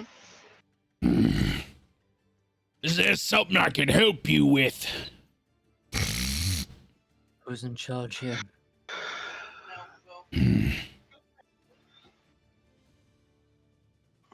What's it to you, Shiny?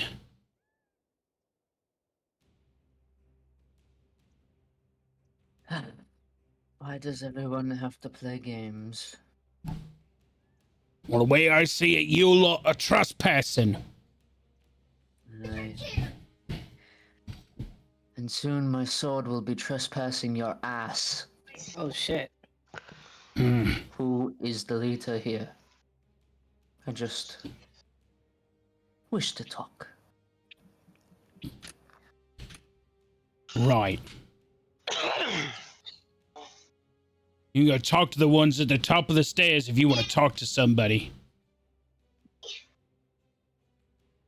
Thank Thanks you for for the your help. information. How was that so hard?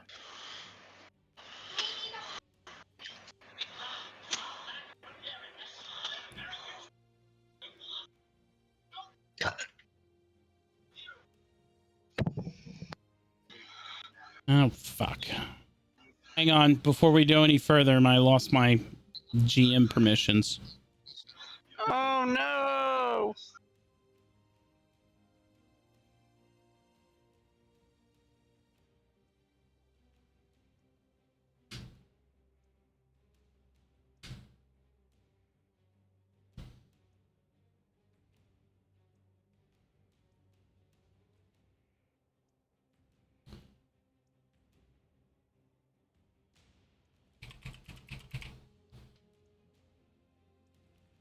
Logging back in. There we go. Uh-oh.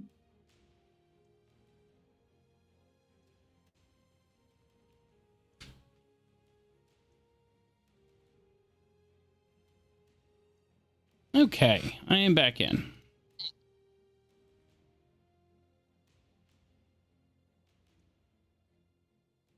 So I take it I need to refresh then? Nope. I'm good. All right. Oi, you three. What are you doing here? Hello there. We're here to meet with whoever is in charge here. The We were forge told to is come to the top of the stairs. a forge is off Listen, limits to all. By order of Archibald Blackthorn, King of Atheist Landing. Oh, Archibald, you say? Ah, would he happen to be here today? I know he would be an atheist. Ah, damn it! But we might have gotten one on him. Pardon me. Sir, we are here on screw it. Why can't we go in? What happened to the dwarves? I think that's a good question. What happened to the dwarves here?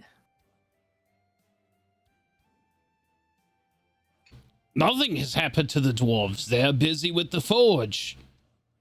We're running security for them so that they are no longer distracted by the worlds around them so that they can keep their businesses secure. Because talking to other people is a distraction? So, if that is the case, then who is the leader of the... Who is the leader of the dwarves here? If Archibald isn't in charge, well, he's Well, not here at least. So who's in charge? Grand Smith or whatever they call him. Aye. Then it seems we need to meet with him. Oh, I'm sorry, I cannot allow you to enter the Grand Forge. You just told me that Blackthorn is the one running security, yet he's not actually running the forge, and you're trying to keep us from it. They could attempt to stop me if they want. Well, the door is massive. You can't get in. No, I thought it was just open. No, this is a massive door right here. That's close. I thought it was just a floor. Oh, I didn't mean that. That is. I not what mean, meant. are you sure?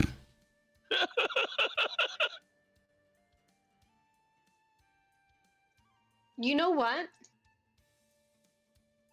I use my cake. Oh. Oh yeah. You will let us in. Wow, been holding that cake forever. I have been. Damn. And I've been on a really big kick lately, just wanting cake all the time. So. All right, wedding cake gone.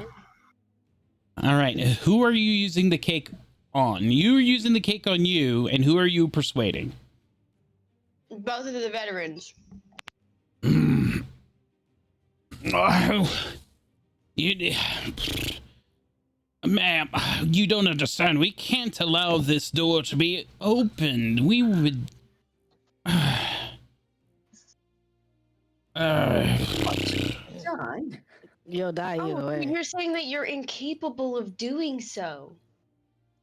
I would love to let you in. I mean, we can't open the door. We have a serious issue that we cannot discuss with you. We need to discuss with the leader of the forge. That is the whole reason why we are here. This is an emergency situation, and you're preventing a disaster from happening by not letting us in to see and speak with the leader. You're supposed to be here for the security, and you don't even care about the security of this place? That's why we're here. I mean, she's got a point. Shut up.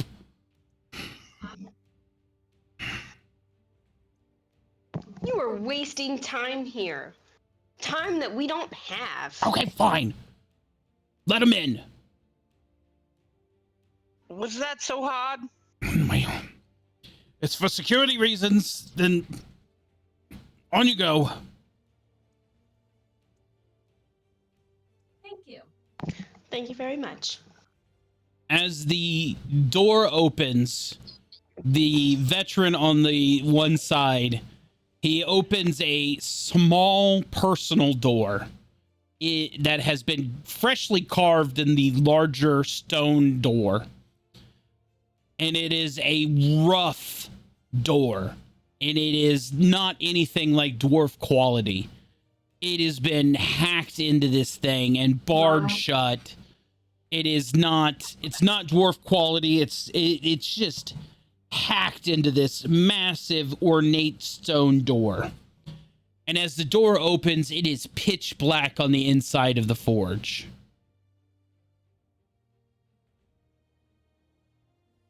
All right, in you go.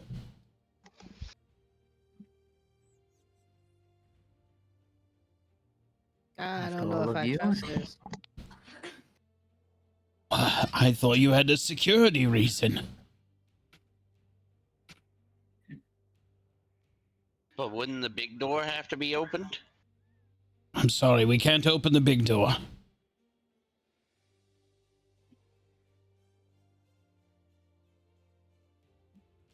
If anything happens, I guess I'm just gonna have to report you.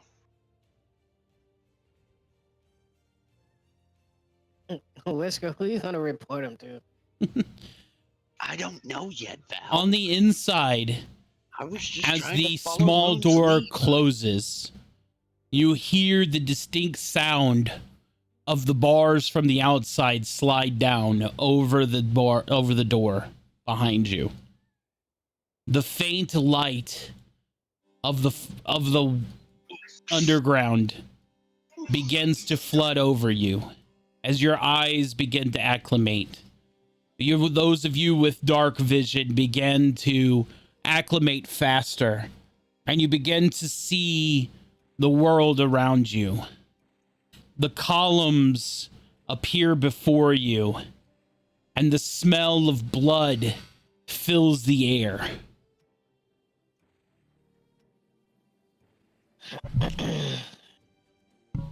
Prestidigitation? Prestidigitation? i.e., you shit your pants. Got it. Yo. Apparently, I was inspired. Yes, you were. Moon, with your 22, as you are and have been this entire time, all of these dwarf structures are massive in their size, and you have been looking up the entire time. The ceiling crawls with demons. And as you are looking up in the skies above you, you see imps and other sort of foul creatures that you've seen in the Southern Isles crawling on the ceilings above you.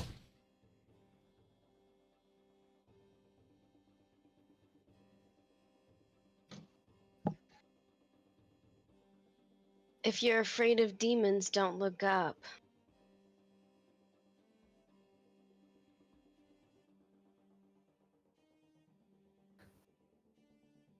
As you look around the floors, you see the bodies of heavily armored dwarves slain on the floor, blood soaking the tiles.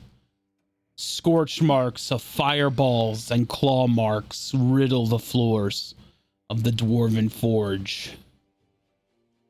There was a battle here. And from the demons perched high on the ceilings, looking at you now, it is apparent of what has caused this.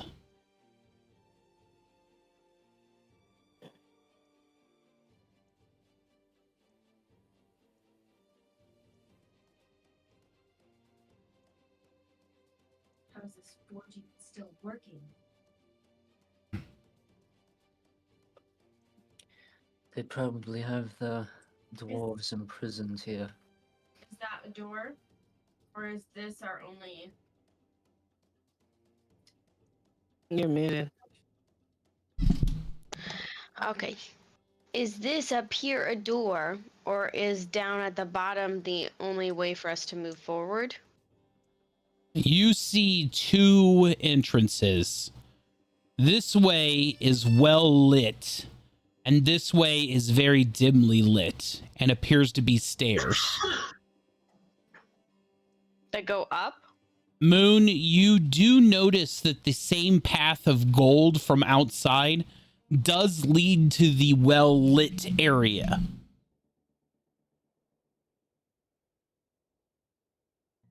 All right, guys, it looks like we have two options here. Looks like to the right is most likely going to be occupied. To the left looks like stairs. The gold does trickle in from where the light is coming from, but if you want a quieter path, we may have to go to the left.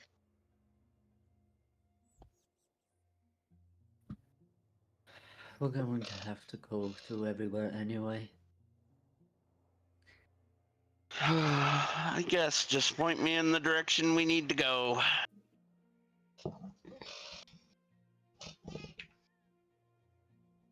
What should we do about the ones on the ceiling? Well, they're not attacking us right now.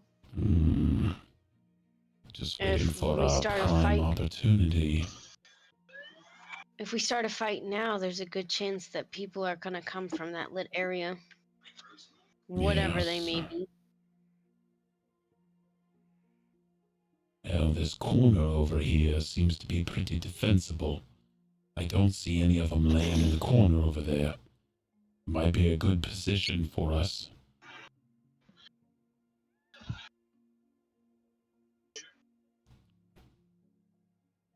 What corner? This, right?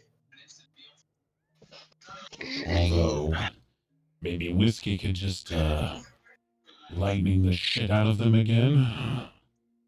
Seem to be the same little guys as before. Hmm.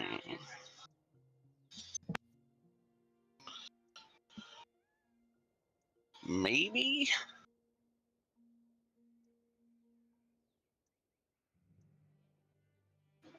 I think so, but that's not my call.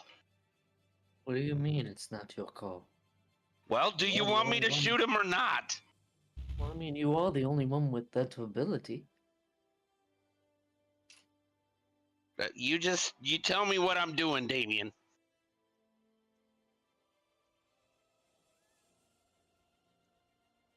Do you Fuck it, blow him all to hell. What in the fuck are you guys doing? Damien's gonna stand right here. normal or advantage? He won't move. Have they seen us? Oh, yeah, they know you're down here. They're waiting for an opportunity to drop a surprise attack on you, so Oh yeah. yeah. The nine's not going to cut it. It's 13, Yep. right? 13 for the None of imp. us are going to be able to. They're not going to be able to have a surprise on us at all because Moon Correct. pointed them out. Correct. But they don't know that you know that they're there yet. What do I have for extras? You have your normal suite plus 3 8s, 5 4s. We'll add an 8 to it right now. Okay. That puts me at 12. Yep. The imps are 13, aren't they? Correct. So a 4 to hit it. Yeah, we'll roll a 4 just to hit it. Okay. You're good. Okay. So I assume you're going for this guy right here, right off the bat. Yep. Okay. All right. So this first guy is going to be obliterated. So roll for your chain lightning.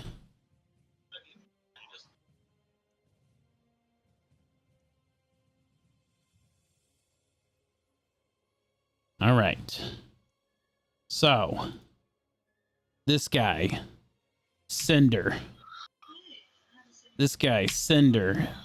This guy, Cinders. Cinders. Cinders. Cinders. This guy gonna take 48. 48. Obliterated. That guy's gonna be the only one outside of the range. Okay. So then I that's tried going to get everything for you, Damien. that is going to be combat right there. Boom, just like that. That is a solid combat initiation. I like it. So go ahead and roll for initiative.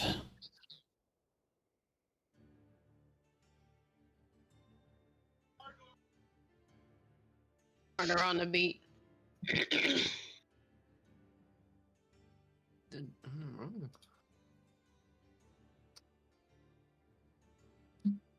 Oh, I heard it. Heck yeah.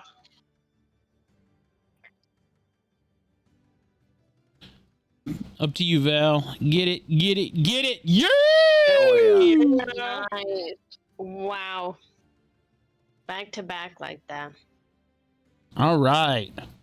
Damon, you are up. Okay. Damien will. He'll move on. 1, 2, 3. And he will aim for the Aranese in the air. Okay. At this point, they all drop to ground level with you. They're not up anymore after that Okay. lightning strike. So they're all ground level for your melees and stuff. 25 will hit. All right. One down.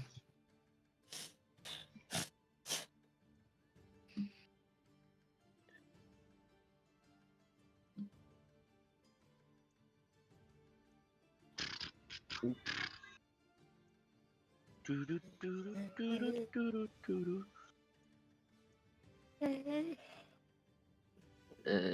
we'll do it again. Okay, hang on. I need to apply the Radiant Arrow too. Okay, there we go. All right, cool. 17. 17 is not going to hit. There you are. 18. 18. Yeah. Let me just go through here real quick. All right, I'll use a D4. Copy. I'm taking a D4 off. Got. And we go that.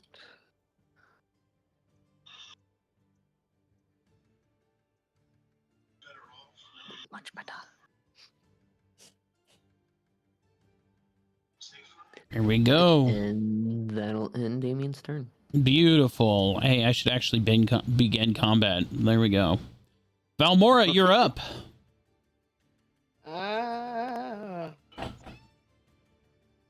We're gonna use Insect Plague. At 5th level. Put it right here. Beautiful. Let me get that. Okay, they need Constitution. And they both pass. Interesting.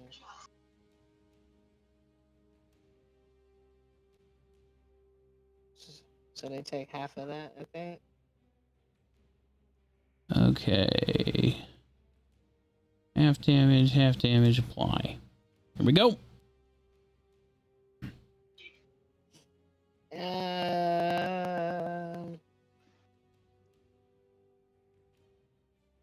Oh shit, didn't mean to do that. There we go.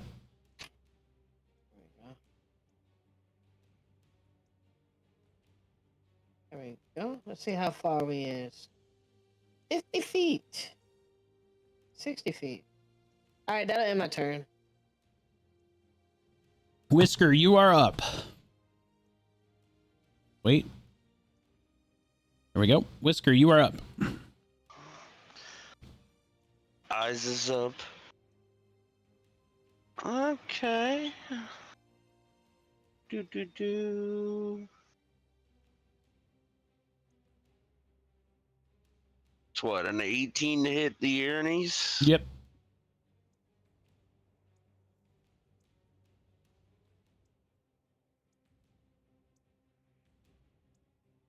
Come on, don't be shy. Bingo.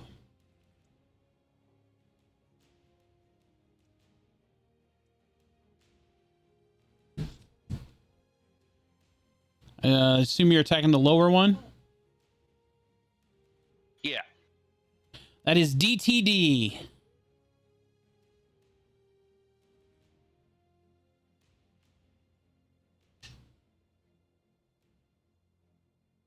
With the 54 on the chain lightning. Actually, hang on. I got to do the DC save on that. So he saves. So hang on. So I actually need to Take half that. play. Half damage. There we go. But still. DTD on the first one. DTD on the first one. Just fire a hail of bullets and he turns into a red mist. Good shit. Imp's And turn. that will end my turn. So Moon, Imp is moving up on you. Figures. Gonna try to take a bite out of you, Scruff McGruff style.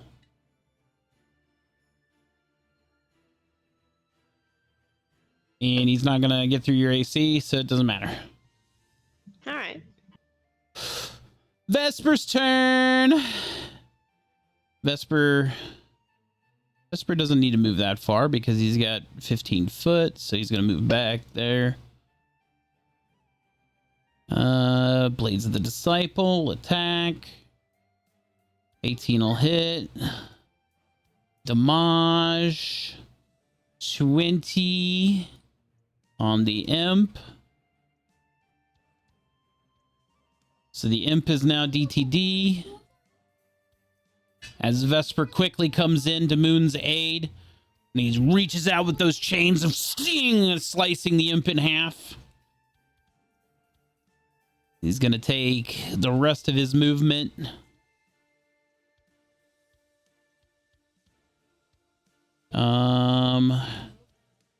Can I move? I guess I can move there. I think that might be...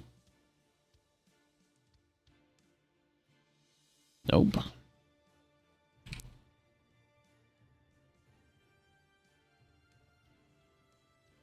Yeah, that's 30 feet. That's too far. Okay, so that'll...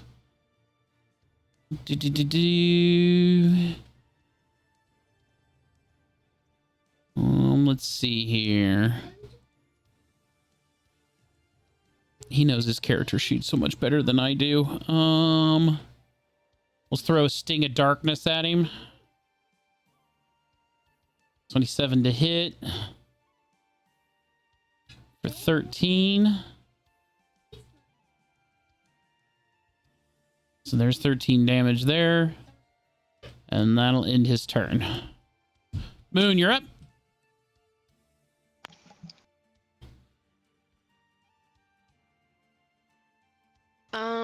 Moon's gonna pass on her turn. Can I give inspo to somebody else? Absolutely. I'm gonna give it to Damien. He has Damien, long range. Damien, you have advantage on your next attack. Roger. Okay, Bishop.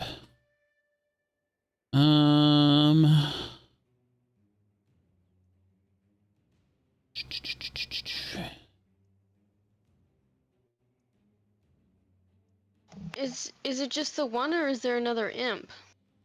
It's just the one Erinys left. I'm going to take my movement and do the same and give Vesper advantage.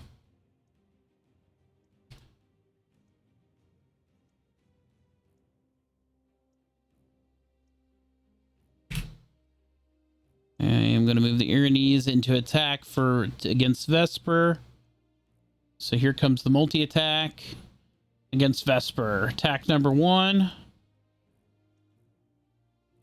Parry. Attack 2. 26. I believe that's going to pass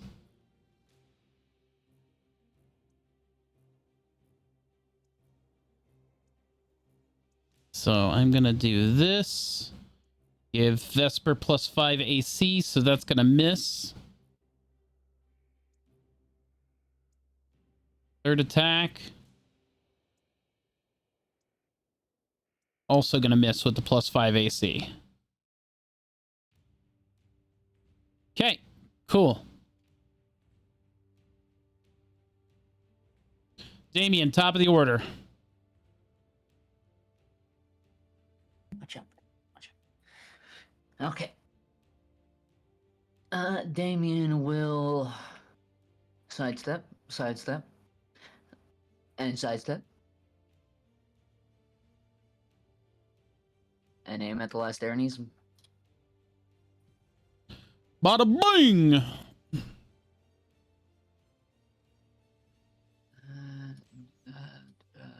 Bang.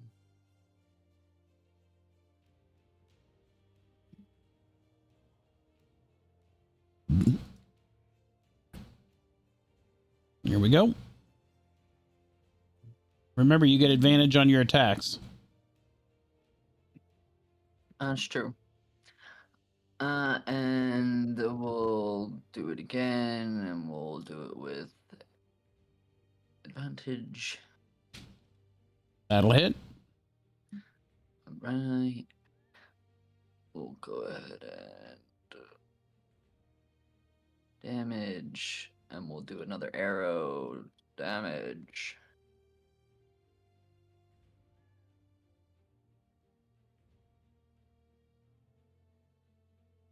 Four HP in a dream.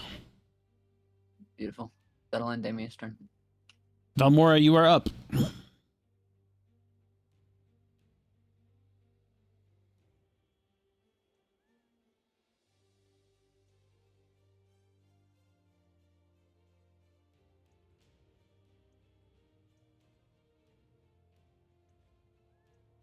Oh, Valmora. I'm coming. I'm sorry.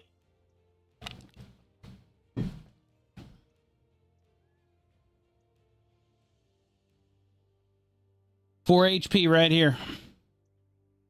Right where? That's the last enemy with 4 HP. All right, I got it.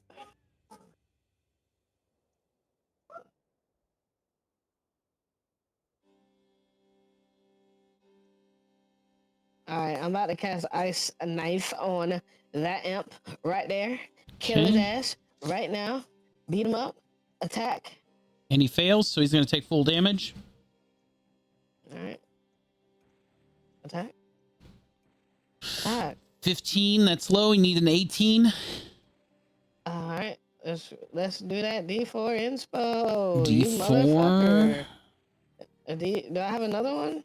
You only have one. All You right, have a hold on. 6, an 8, a 10, and 2 luckies. Spin that shit. Okay. Damage. Dead. The bada bing, that's DTD. Yeah. Let's go. Beat him up! Beat him up! Beat him up! Beat him up! Beat him up! I took my ice knife and I shot it through his wings. One in each of the wings. And then the last one pierced him right in between the eyes. Yeah. I Tim also giving gave Joe Joe Cool a D4. Thank you, thank you, thank you. Figured I'd give it back to you.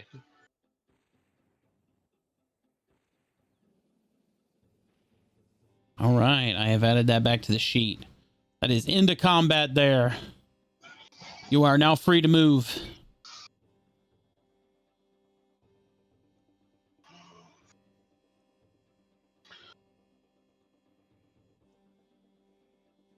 Ah, Wow. why is it so dark in there?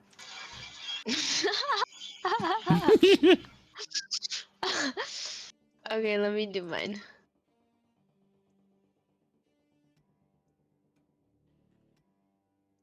Here you go, cousin, your arrows.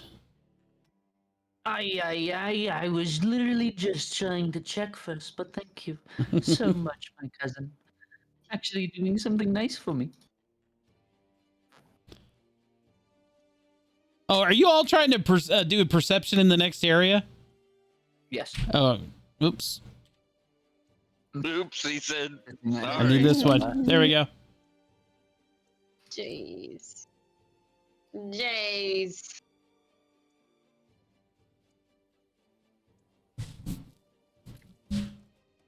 All right.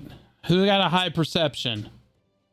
Moon got the highest at 13, and then me at 12. I feel like Vesper would already be halfway down the hallway. I mean, you're not wrong. Probably. Here we go. Okay.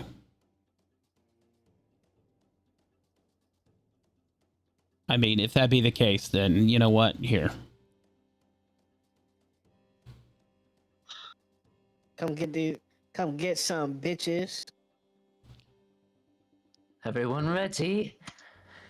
Ah, Huzzah! All right, form a line. All right. Ain't forming shit. Yeah, I was gonna say form the line. Okay, Vesper's in the front. Who's doing what? I'm second. Bishop's well- taking mid. Yeah. Honestly, somewhere. I kind of like this Right here. formation right here. I'm right here. Val, you gonna be on a fronter? Oh, Oh, no, hell no. Let me back up. I just thought about it. Okay, I was Listen, gonna hold say up, unless wait a minute. you're going Primal Warrior, I wouldn't take a fronter. So let's do this. I'm gonna push Bishop kind of mid front like this. Actually, Bishop should be behind. I'm gonna summon Primal Warrior. All right, cool. Then I'm gonna do this, and then push you there, and let me grab Primal Warrior out of the list.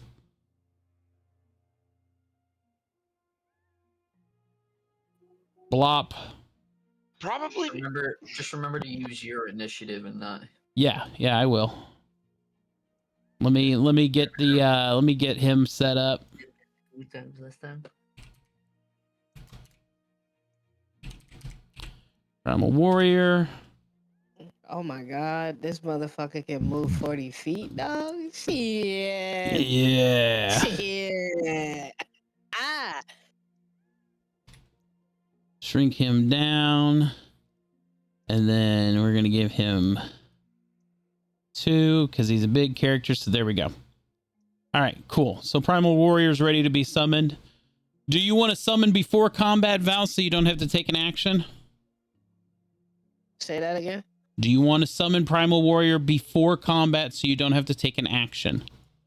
Yes. Okay.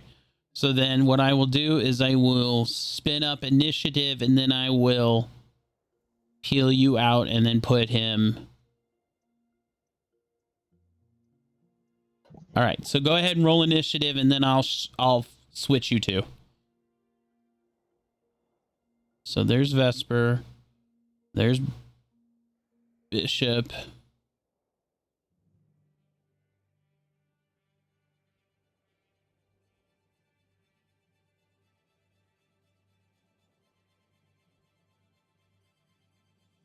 do anyone?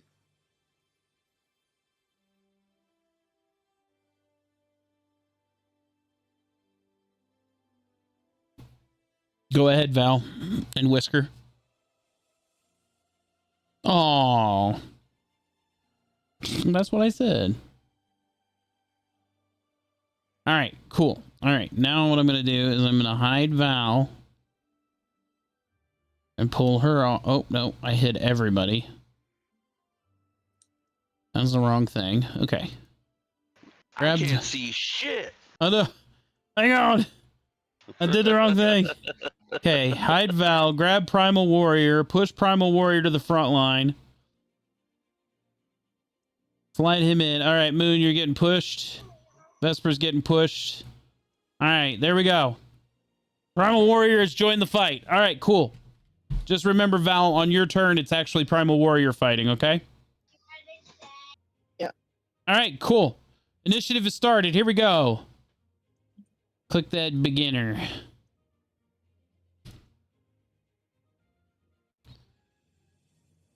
All right.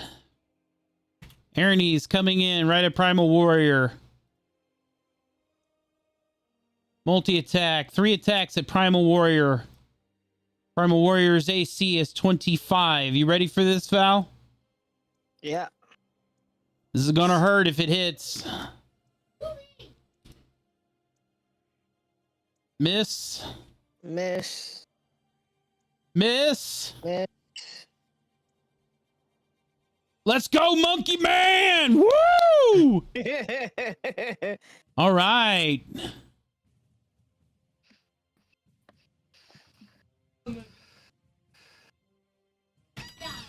Next, Tyranny is moving up on Vesper. Same thing. Multi attack, longsword coming in. 20 misses. 21 misses. 19 misses. Yeah, there we go. Moon, you're up.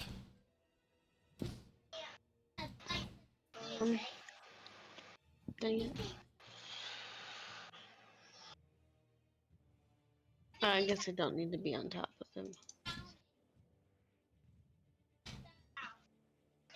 Yeah, I'm gonna move this guy back just a smidge, make it a little more clear.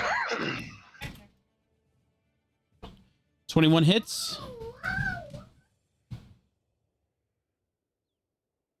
Cut it out, you two. Yeah, you tell those Ernie's. Pow! With the knuckles. With the knuckles. 10 misses. Second attack coming in. Wah. Wah. Yeah, gross. Ew. Mm-hmm. That makes me feel bad because I made those. It's just too Wah. high, you know? They're too tall. They're too tall. They're flying above her head. That was going to be an attempt to take its tail and whack it on the ground. So she's jumping and just can't grab it. Whisker, you're up. Question for the DM. Yeah. So I have fire breath, right? Because I ate one of these guys. Yeah. Are these guys immune to fire? Yes. Even if it is from something stronger than them? And they're demons from hell, so yes. They have What kind of bullshit is that? fire immunity. But I ate a stronger demon. It should mean I have stronger fire. Mhm. I'll give you half damage. How about that? Fine, I'll do it myself.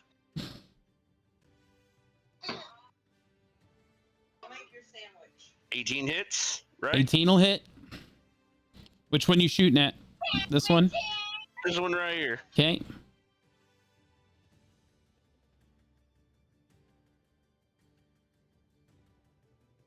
Zap.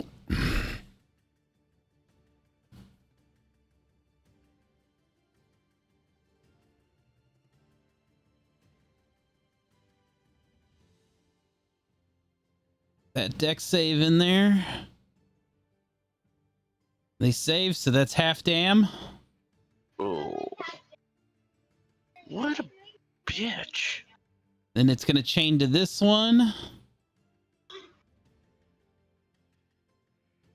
That'll save, so that's also half dam. Damage. I think this Horn Devil's probably too far, though. He is. Okay. I checked that earlier before you even moved. Yeah, him. oh, yeah, he's okay. Now he's definitely way too far. All right. And I guess that'll end my turn. Okay.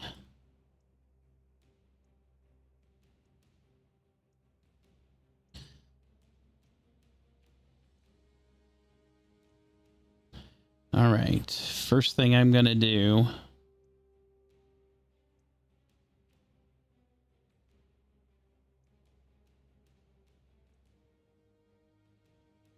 I'm going to cast this.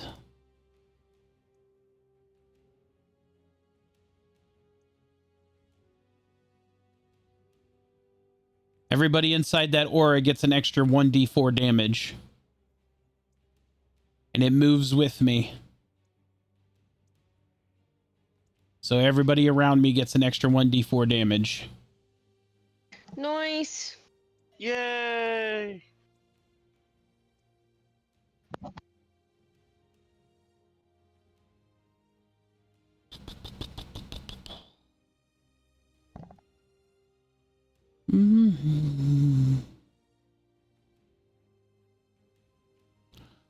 Second thing I'm going to do, I'm going to cast Spiritual Weapon.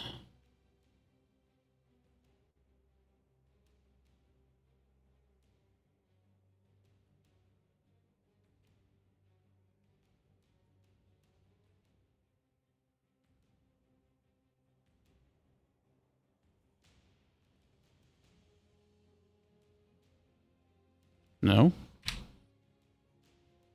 About this one.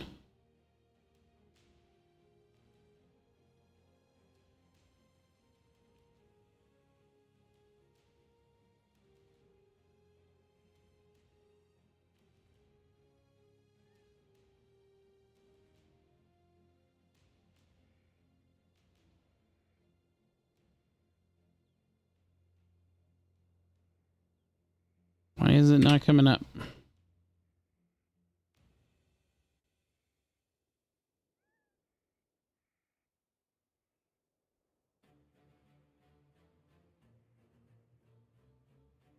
Come on, spiritual weapon work.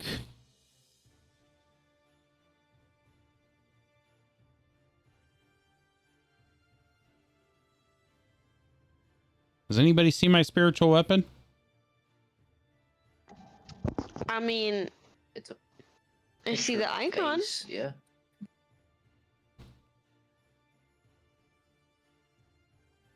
I think that Well, if you see the icon, that's more than what I see.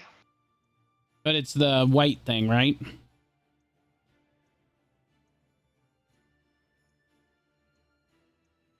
Okay, well, I'm just going to do...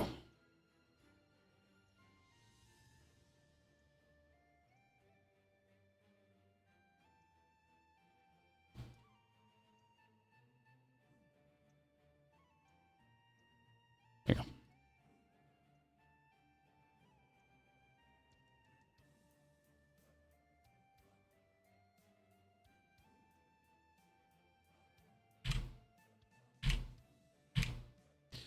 Okay, well, I guess it's not going to work. Why it's not working, I don't know.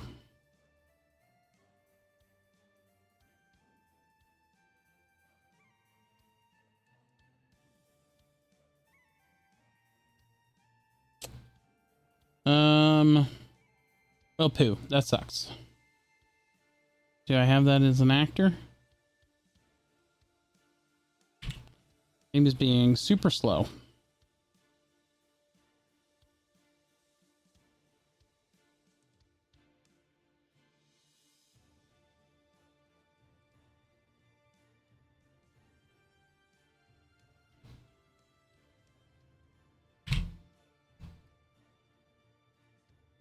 Hang on, I'm gonna refresh because I think some is being really bad. Bummer! Come on!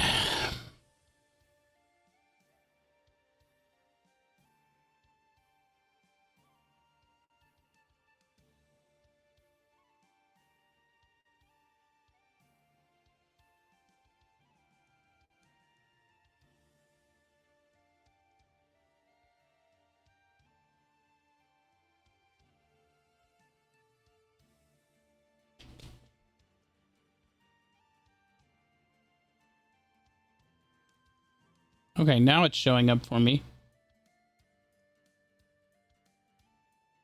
Now it's showing up for me. You just moved it. Yeah.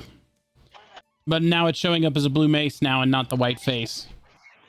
When I refresh. Mine still has the white face, but it says blue mace. Yeah, but I refreshed my game and it shows up as a blue mace, so you might need a refresh, I guess. Don't tempt me, my guy. Refreshing right now.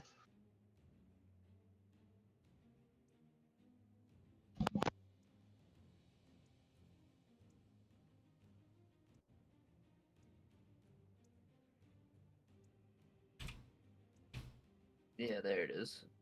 Okay.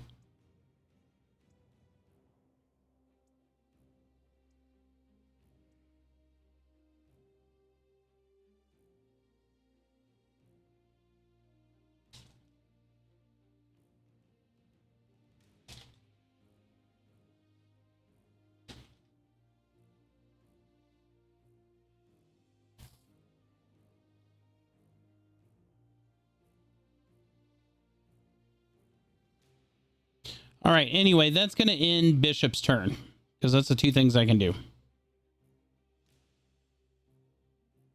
So Vesper's turn. So he's just going to go bonkers with these.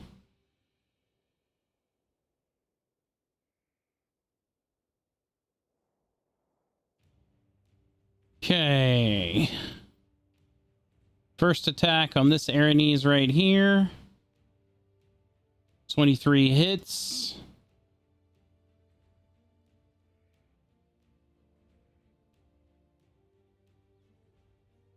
Second attack.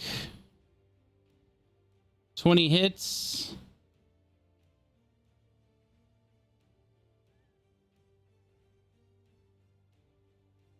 As his bonus action. Oh, I forgot to roll the attack, not the damage. 10 misses. Okay.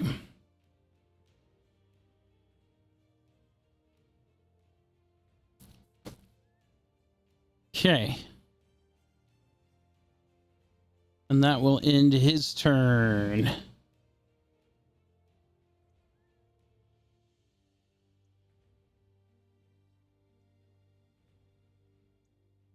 And then 40 feet of movement there. Move him up. Damien, your turn. Okay. Only if this big oaf had Misty Step. Who you shooting at? This one right here? Okay. The Aranese. Okay. Take care of the front line first. Got it. Yep. 18 will hit.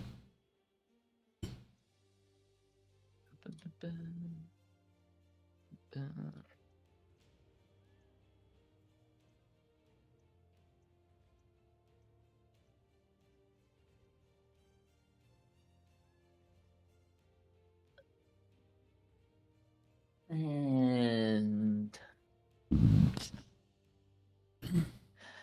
he'll do it again.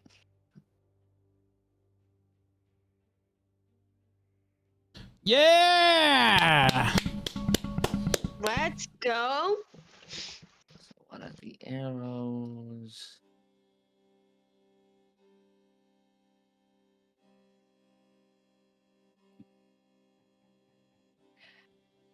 $74. That is DTD.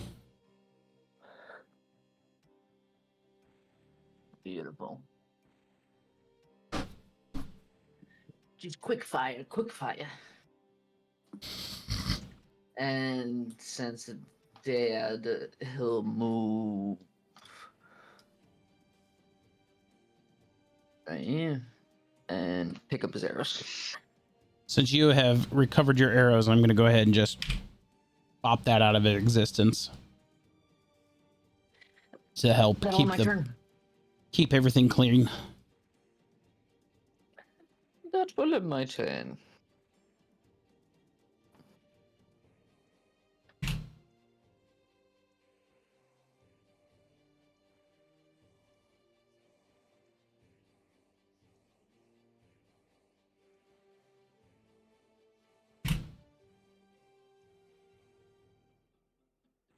Primal Warrior, you're up. All right.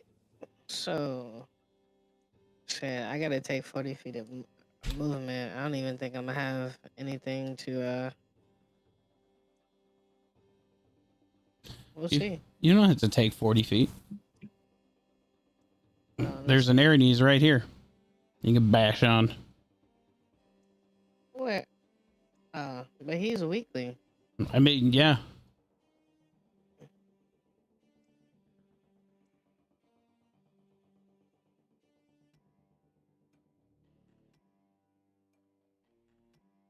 Hold on 1 second. I'm looking at my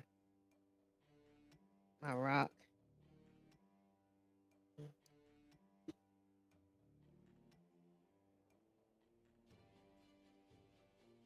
Hmm. Can I use multi attack with my rock? Yes. All right. Use multi attack. I'm gonna target this guy right here. It's 50 to 100 feet He is range. behind that statue right now from where you are. Oh, really? Yep. Well, then this guy. And my rock says 50 to 100 feet. Yep. All right. So I'm gonna do attack. That will hit. Face center.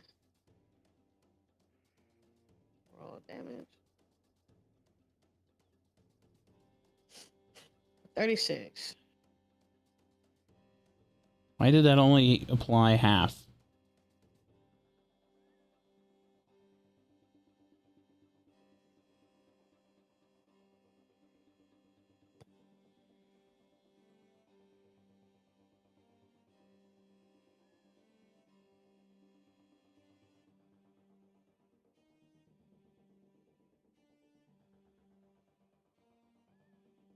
Oh, he has damage resisting to bludgeoning. That's why. Okay. Do another one. Yeah. That's why he only took half damage. Okay. That will miss. And that'll end my turn. Okay.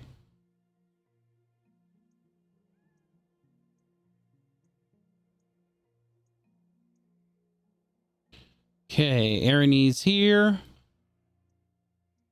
3 attacks coming in at Vesper.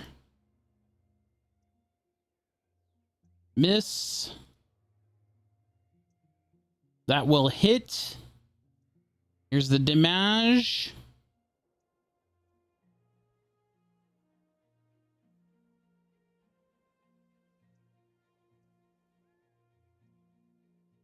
Okay. Vesper will Hellish Rebuke.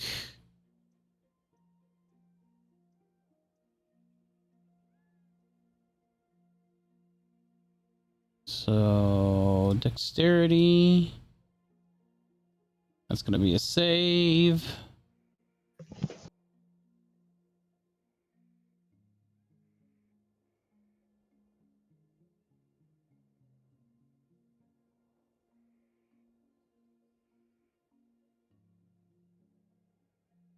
Oh, yeah. It don't matter. They're immune to fire. So, whoops. Okay, that doesn't work. Okay, so then that was 2 attacks, right? Yeah, 2 attacks. 3rd attack. Perfect. Vesper is going to get an attack of opportunity here.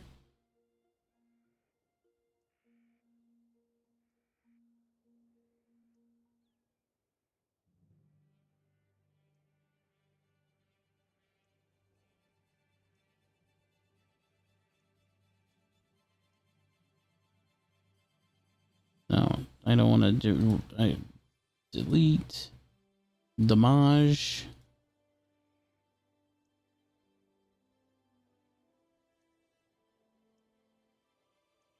Here we go.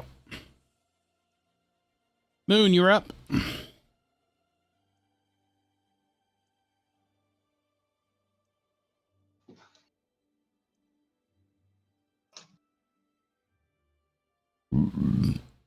I don't want to be the only one close. But I don't have ranged weapons. You should have darts. Yeah, you got throwing knives. Yeah.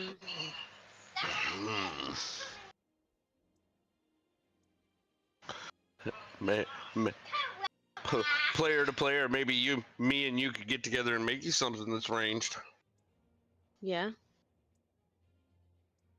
with the DM's permission, of course.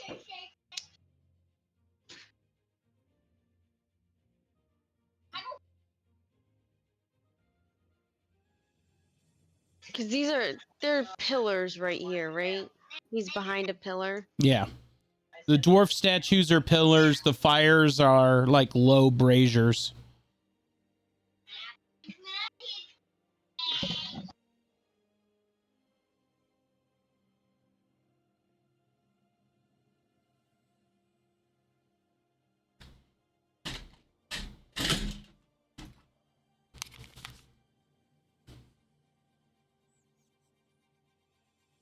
Then theoretically, I should be able to hit him with a dart. From that angle, yeah, probably.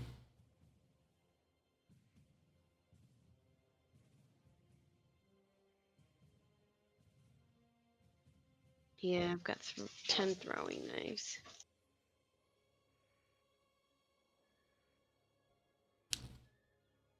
$19 will hit. AC on this guy is 18. Sorry.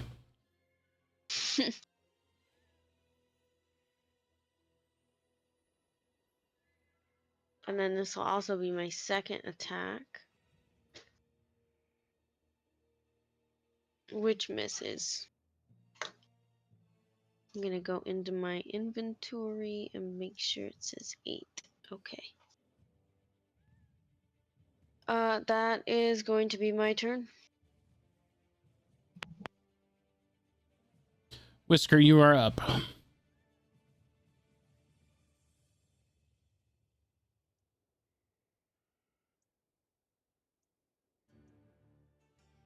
If I move past him, does that give him an attack of opportunity? Yes. Don't want to do that then. We'll just kind of halfway move here. And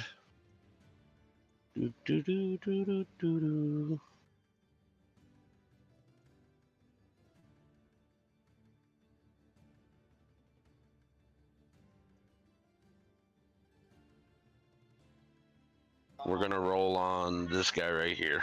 Okay. I didn't ask.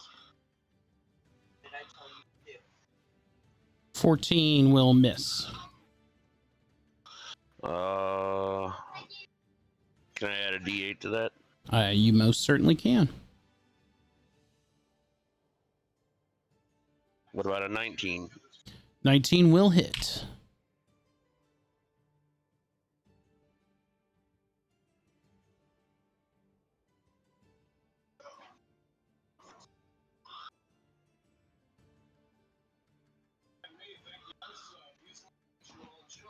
And you know what comes next.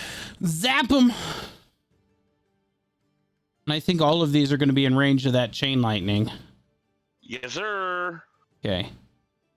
So then in that case, then I'm going to grab all of these and I'm going to get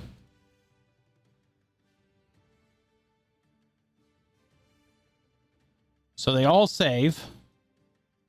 So they're all going to take half damage. But there, 20 damage is better than no damage. That's right. That'll end my turn. Good deal. Bishop. I move. The ironies on the head.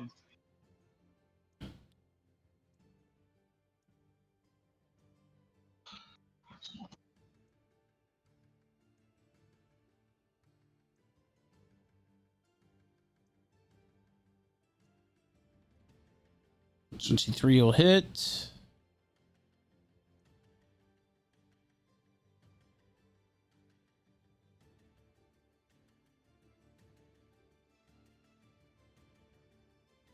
That should be DT. Nope, it's not. So we'll do it again. It's War Priest. I get to do a second attack. Oh, nope. Never mind. That'll end my turn. Wait, no, it's not. I got a plus. I got a What's he D4. doing? I got a D4 because I'm in my radiance. That's right. You didn't add the D4 I forgot about to the that. things 3. Now it's DTD. Haha. Fuck you. He's dead. So you want to roll? You want to roll your D4? Me or Moon? Both of you. You both want to roll a D4 for your damage for being in my aura. Sure. Okay, so Moon, you get to apply, 1 extra damage. and then Whiskey gets to apply 2. 2 to everybody. There we go. All right, cool. Vesper is up.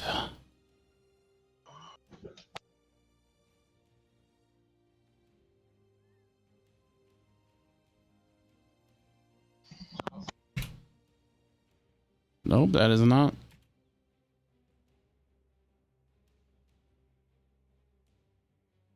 I'm going to move Vesper right up here.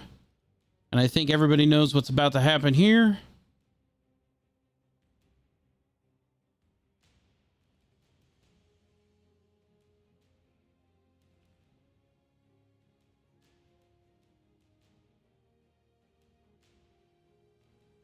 So let's grab these two guys and see.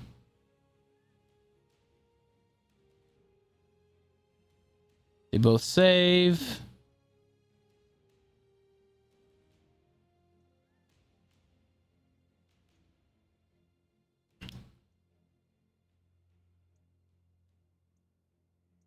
There we go.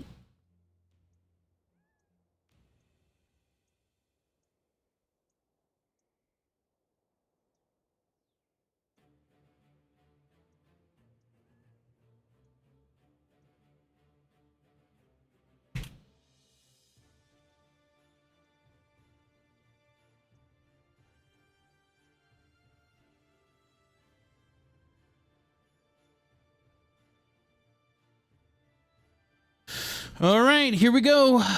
Multi-attack, ugly little bastard. 4 attacks.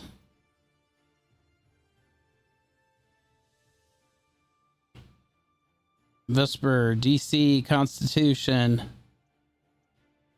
Saves. Here's the attack. Critical fail. Perfect. Vesper with an attack of opportunity. Yeah.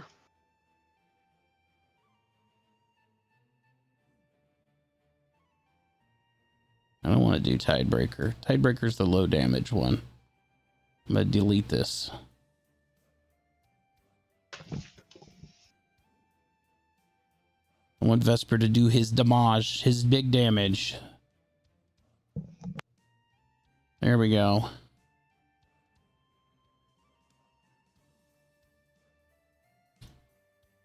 There we go. All right. Second attack from the Pit Fiend.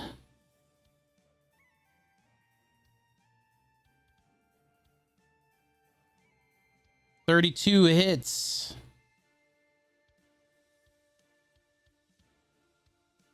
For 21 damage against Slow or Vesper.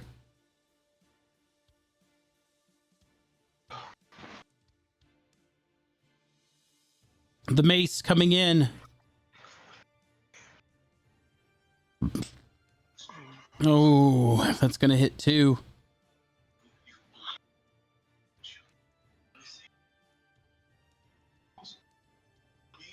For 33 damage.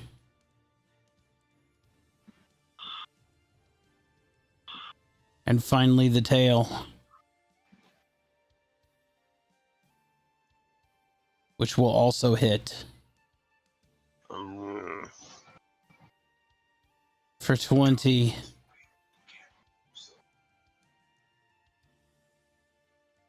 But Slow has Death Ward. So he is at 1 HP. And that will end the Pit Fiend's turn. Damien, you are up.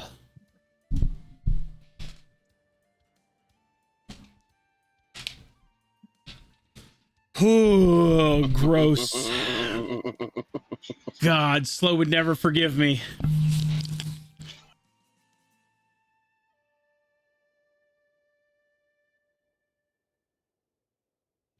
"21 hits.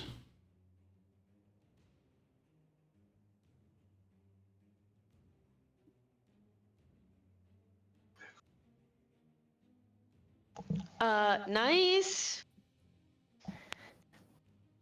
Do it And, again. we do it again.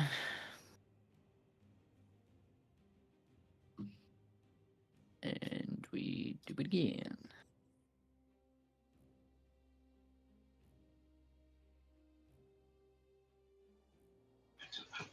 Out now. And that'll my turn.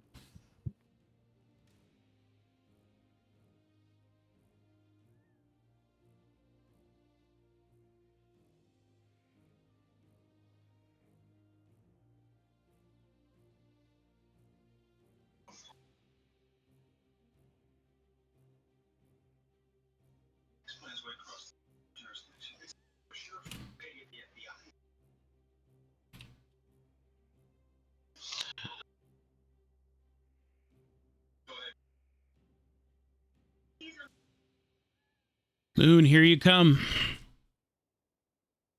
Very well. First attack.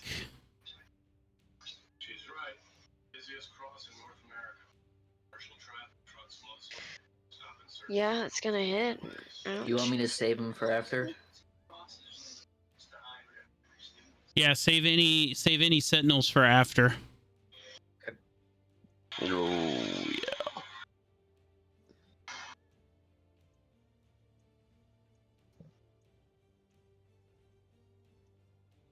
Second attack with the fork. Definitely hits. Jesus. Yeah. And then the tail attack coming in. DC 17 Constitution saving throw. Fingers crossed. There you Hey. go. Here's the attack. I think that misses. I'm an 18, so. Fuck yeah, it misses anyway. Yeah, you're 19. Good when I'm- shit. Yeah, you're in range. I am a 19. Alright, so 2 attacks coming in. Yep. Let him eat. That'll hit. Damn.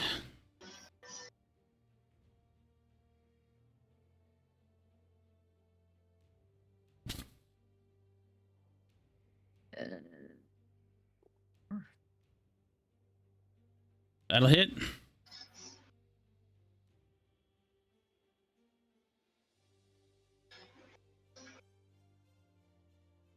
Good deal. You bring her to half, I'll bring you to half.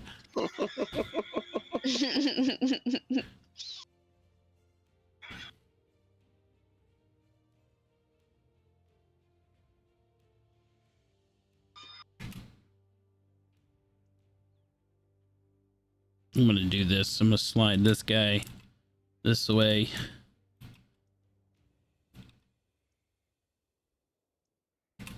Here we go. All right, Damien, you ready? Yeah. Bite attack, DC 21.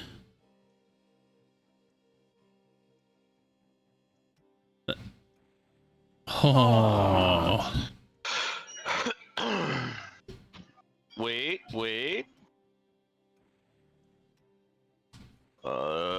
Do. Are you within 30 feet of me? No. Damn it. Okay. I was gonna say I'll give you my flash of genius if you are. It allows you to roll a 1d4 to add on top of that. Anyway, here comes the attack. Oh, fuck. Ouch. Here's the damage, a critical. Oy.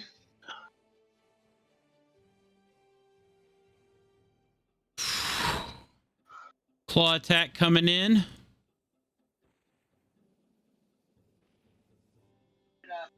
Nice. Ugh, mace. What is your AC? Fucking insane. Technically, it's 27 right now. Yeah, Because you're because within the space of me. mace attack coming in. Hits. Damage. Damien is dead. You are Hey, not. Death Ward, you're at You one. are Oh, yeah. death warded at 1. But he still has his tail attack.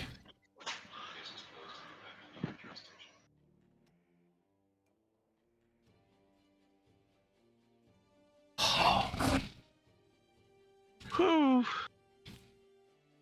And that's a miss. Valmora, Primal Warrior, you are up.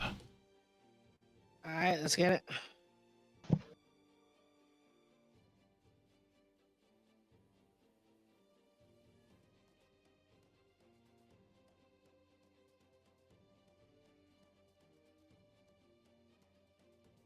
Trying to figure out what I want to do. I'm gonna move up 30 feet.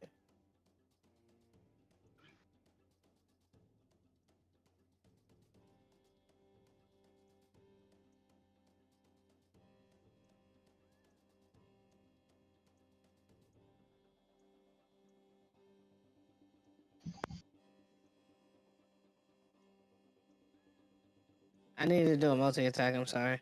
You're fine. Beat the tar out of that thing. For real.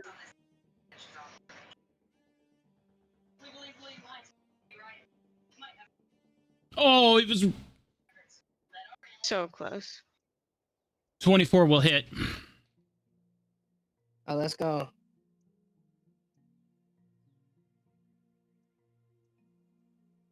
Punch it right in its big mouth.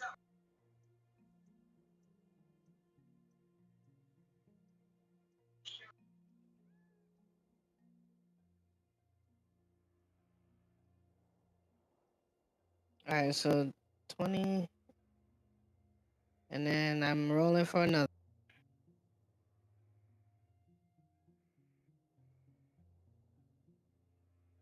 22.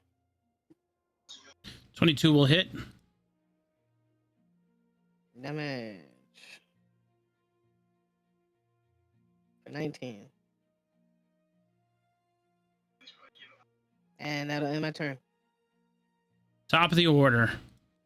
Moon, you are up.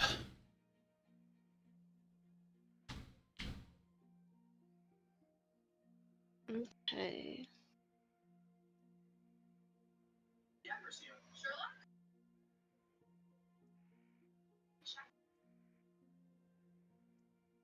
Twelve misses. There you go. Wow. Beat the ever-loving brakes off this thing. Do you want to put your brood on this? Yeah. Okay. And don't forget your 1d4. Yes.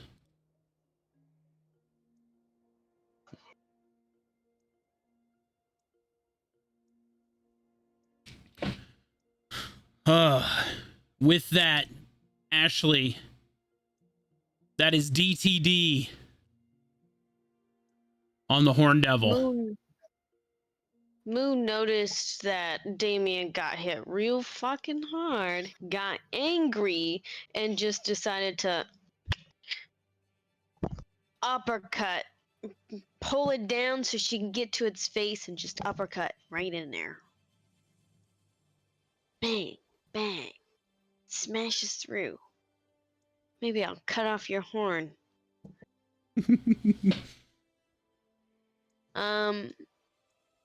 Oops, I'm still on measurement.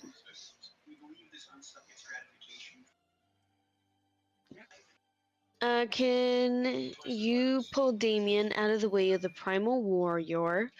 Just because, as my second action, I am gonna use my Greater Health Potion on Damien. I'm gonna say the Primal Warrior basically is filling the void where those two guys were at.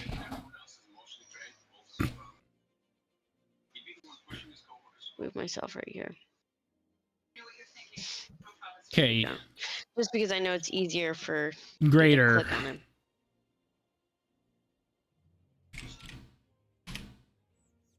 There you go.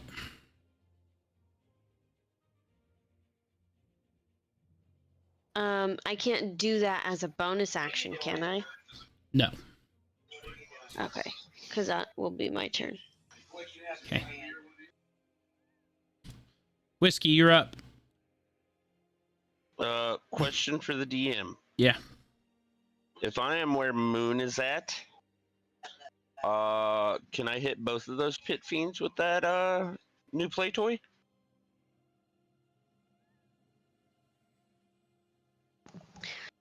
Can I actually move forward in front of Damien? Yeah. I mean, that would be valid. Yes. I could hit both of them. Yeah. Yes. Cool. I'm gonna try it out. You might tell Val to use a bonus action to duck and roll. Yeah. I mean, I'm gonna use it in Misty Step. That would be advisable.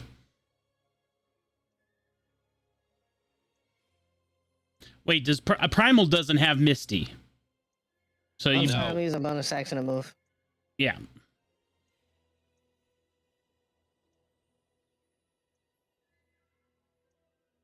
Because that thing fires in a fucking cone. Yeah, you would definitely hit both of them. what do I gotta have for attack? Wasn't it 19? Yeah, 19 to hit them both. That's gonna be a lucky, my dude. Come on. Yeah. Yeah, I have one, so I'll use it, I guess. Just Okay. the D20 then. Yep. You can use one of mine if you like. I have 3. Oh, that wasn't much better. No. You said I could try one of your luckies. Yeah, go ahead. Or I can just buy you one. Here. Well, I mean, if you want to buy me one, I bought you one. All right. come on. You son of a bitch. Fuck What it. do I I'm have that buying I you can add to one. this? Jolly's like, I want to see it. I want to see it. I'll keep rolling. Fuck. That was better. What do I have that I can add on top of that? Well, you have an automatic +3 with it. Because you should roll your attack, not just a flat 20. Oh, shit. My bad. Yeah, you're re-rolling your attack, so there you go. So I need to do that over again? How many more times? 3. So here's number 2. Oh. Here's number 3. Come on. Yep, none of them hit. Okay. 13, and then you want to add, I'm going to gift you an 8. So yeah, so take the 13. Take the 13, add an 8. Oh, come on, don't fail me. That puts me at 16. I need 3 more. I have an 8 of my own, yeah? Yes. Okay, I'm gonna burn my 8. Okay. Haha! Victory! All right, now roll your damage. Roll the damage or roll the other one? You need to Not roll the damage damage first.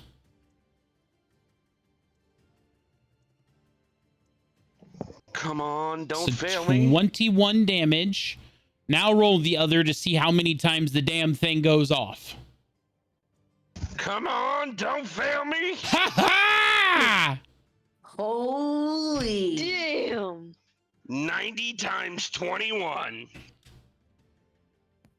That is going to be the biggest number we've ever seen. That is 1,890 damage. Fuck both those pit fiends. Goodbye. As it knocks me on my ass, I'm just going to Mind obliterate them. Blown.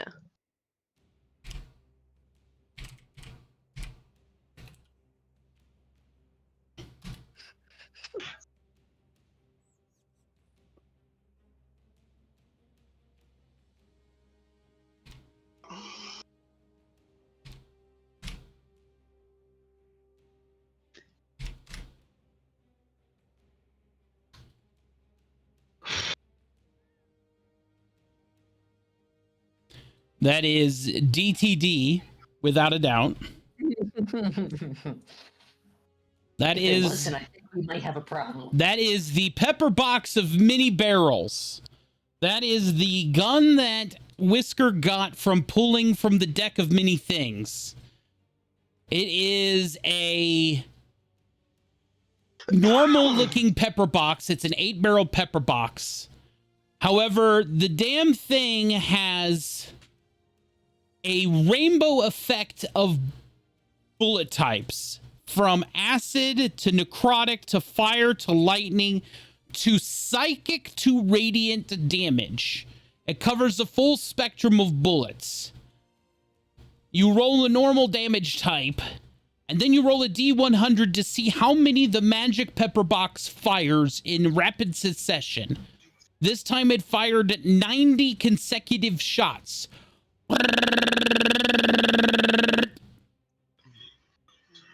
As it knocks Whisker on his ass. It could only be fired once per short rest. However, on a perfect 100, it instantaneously reloads itself and can be used immediately again. However, on a 1, it is broken and requires a long rest to repair and reload. And thus, the magic pepper box of mini barrels.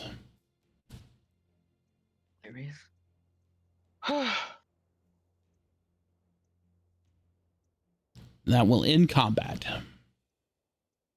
Oh, dear Jesus. Somebody help me up.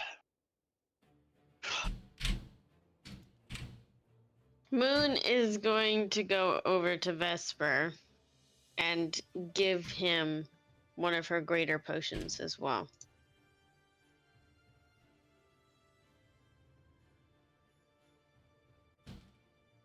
Save your potions. I can heal him.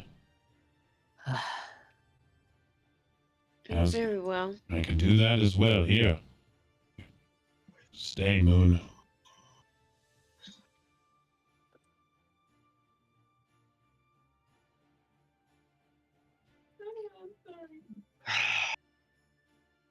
I was hoping I wouldn't have to pull that out just yet, guys.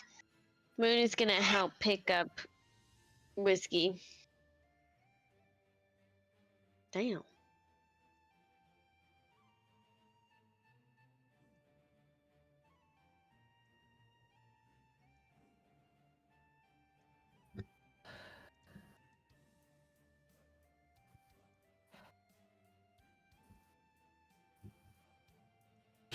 I want to take the horns off of the horned devil.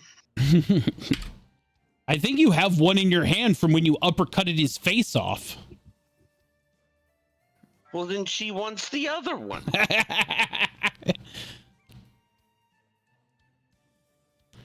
I believe you can have Make them. him into a fucking headband. You can have them. You may add them to your loot pool. Mm. You said you wanted to turn him into a headband? Yeah. Maybe turn him into a headband that gives you some kind of a special ranged attack. That'd be awesome. You can enchant them, artifice them up. Artifice them up. Whew. I don't know where to add. I mean, like in my inventory, would I put it under? It's not a tool. Loot. Yeah, under loot. Oh, I see. I see. It's the plus button.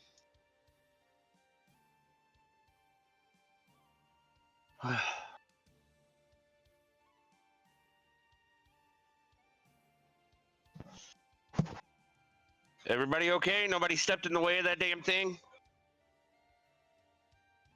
No. Ugh. This is a cool. I think I'm going to take a Weapon. minute. Thanks, I got it out of that deck that Val gave me a while back. Very awesome.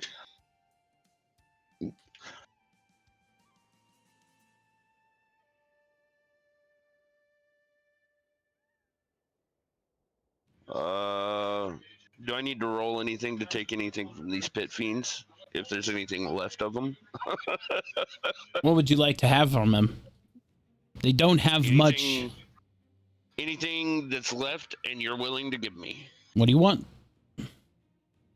I don't know. Is any of their infernal metal or their gauntlets or anything still intact?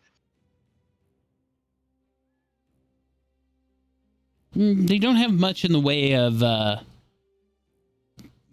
metal per se. I mean, they do wear a bit of armor here and there. It's more of a natural scaled. But yeah, you could probably peel off whatever metal you could find. Cool. How much of that do you want me to add to my already pit fiend loot that I've got? Oh, let's see here. Because I already have one gauntlet that you let me have a while back. No, I've just been carrying it around. 2 of them. You can get 1 from each of them. So bump that up to 3. Yeah. All right. And I'm gonna go over here.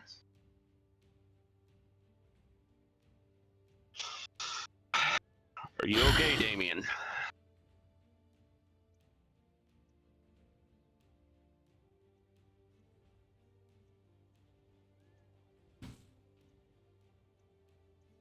Yes. Just tired. I can understand that. I'm sorry I didn't step up sooner. You stepped up when you needed to. It's okay.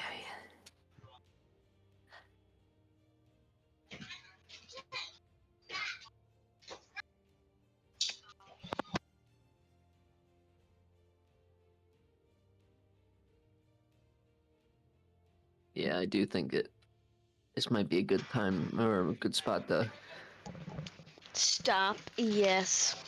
stop. All right. I still gotta have some calls with some moms. Then do we want to go ahead and just pause right here for the time? And we will finish Grand Forge next time? Yes, that's yeah. fine with me. All right. We will go ahead and end the session here, and we will finish Grand Forge next time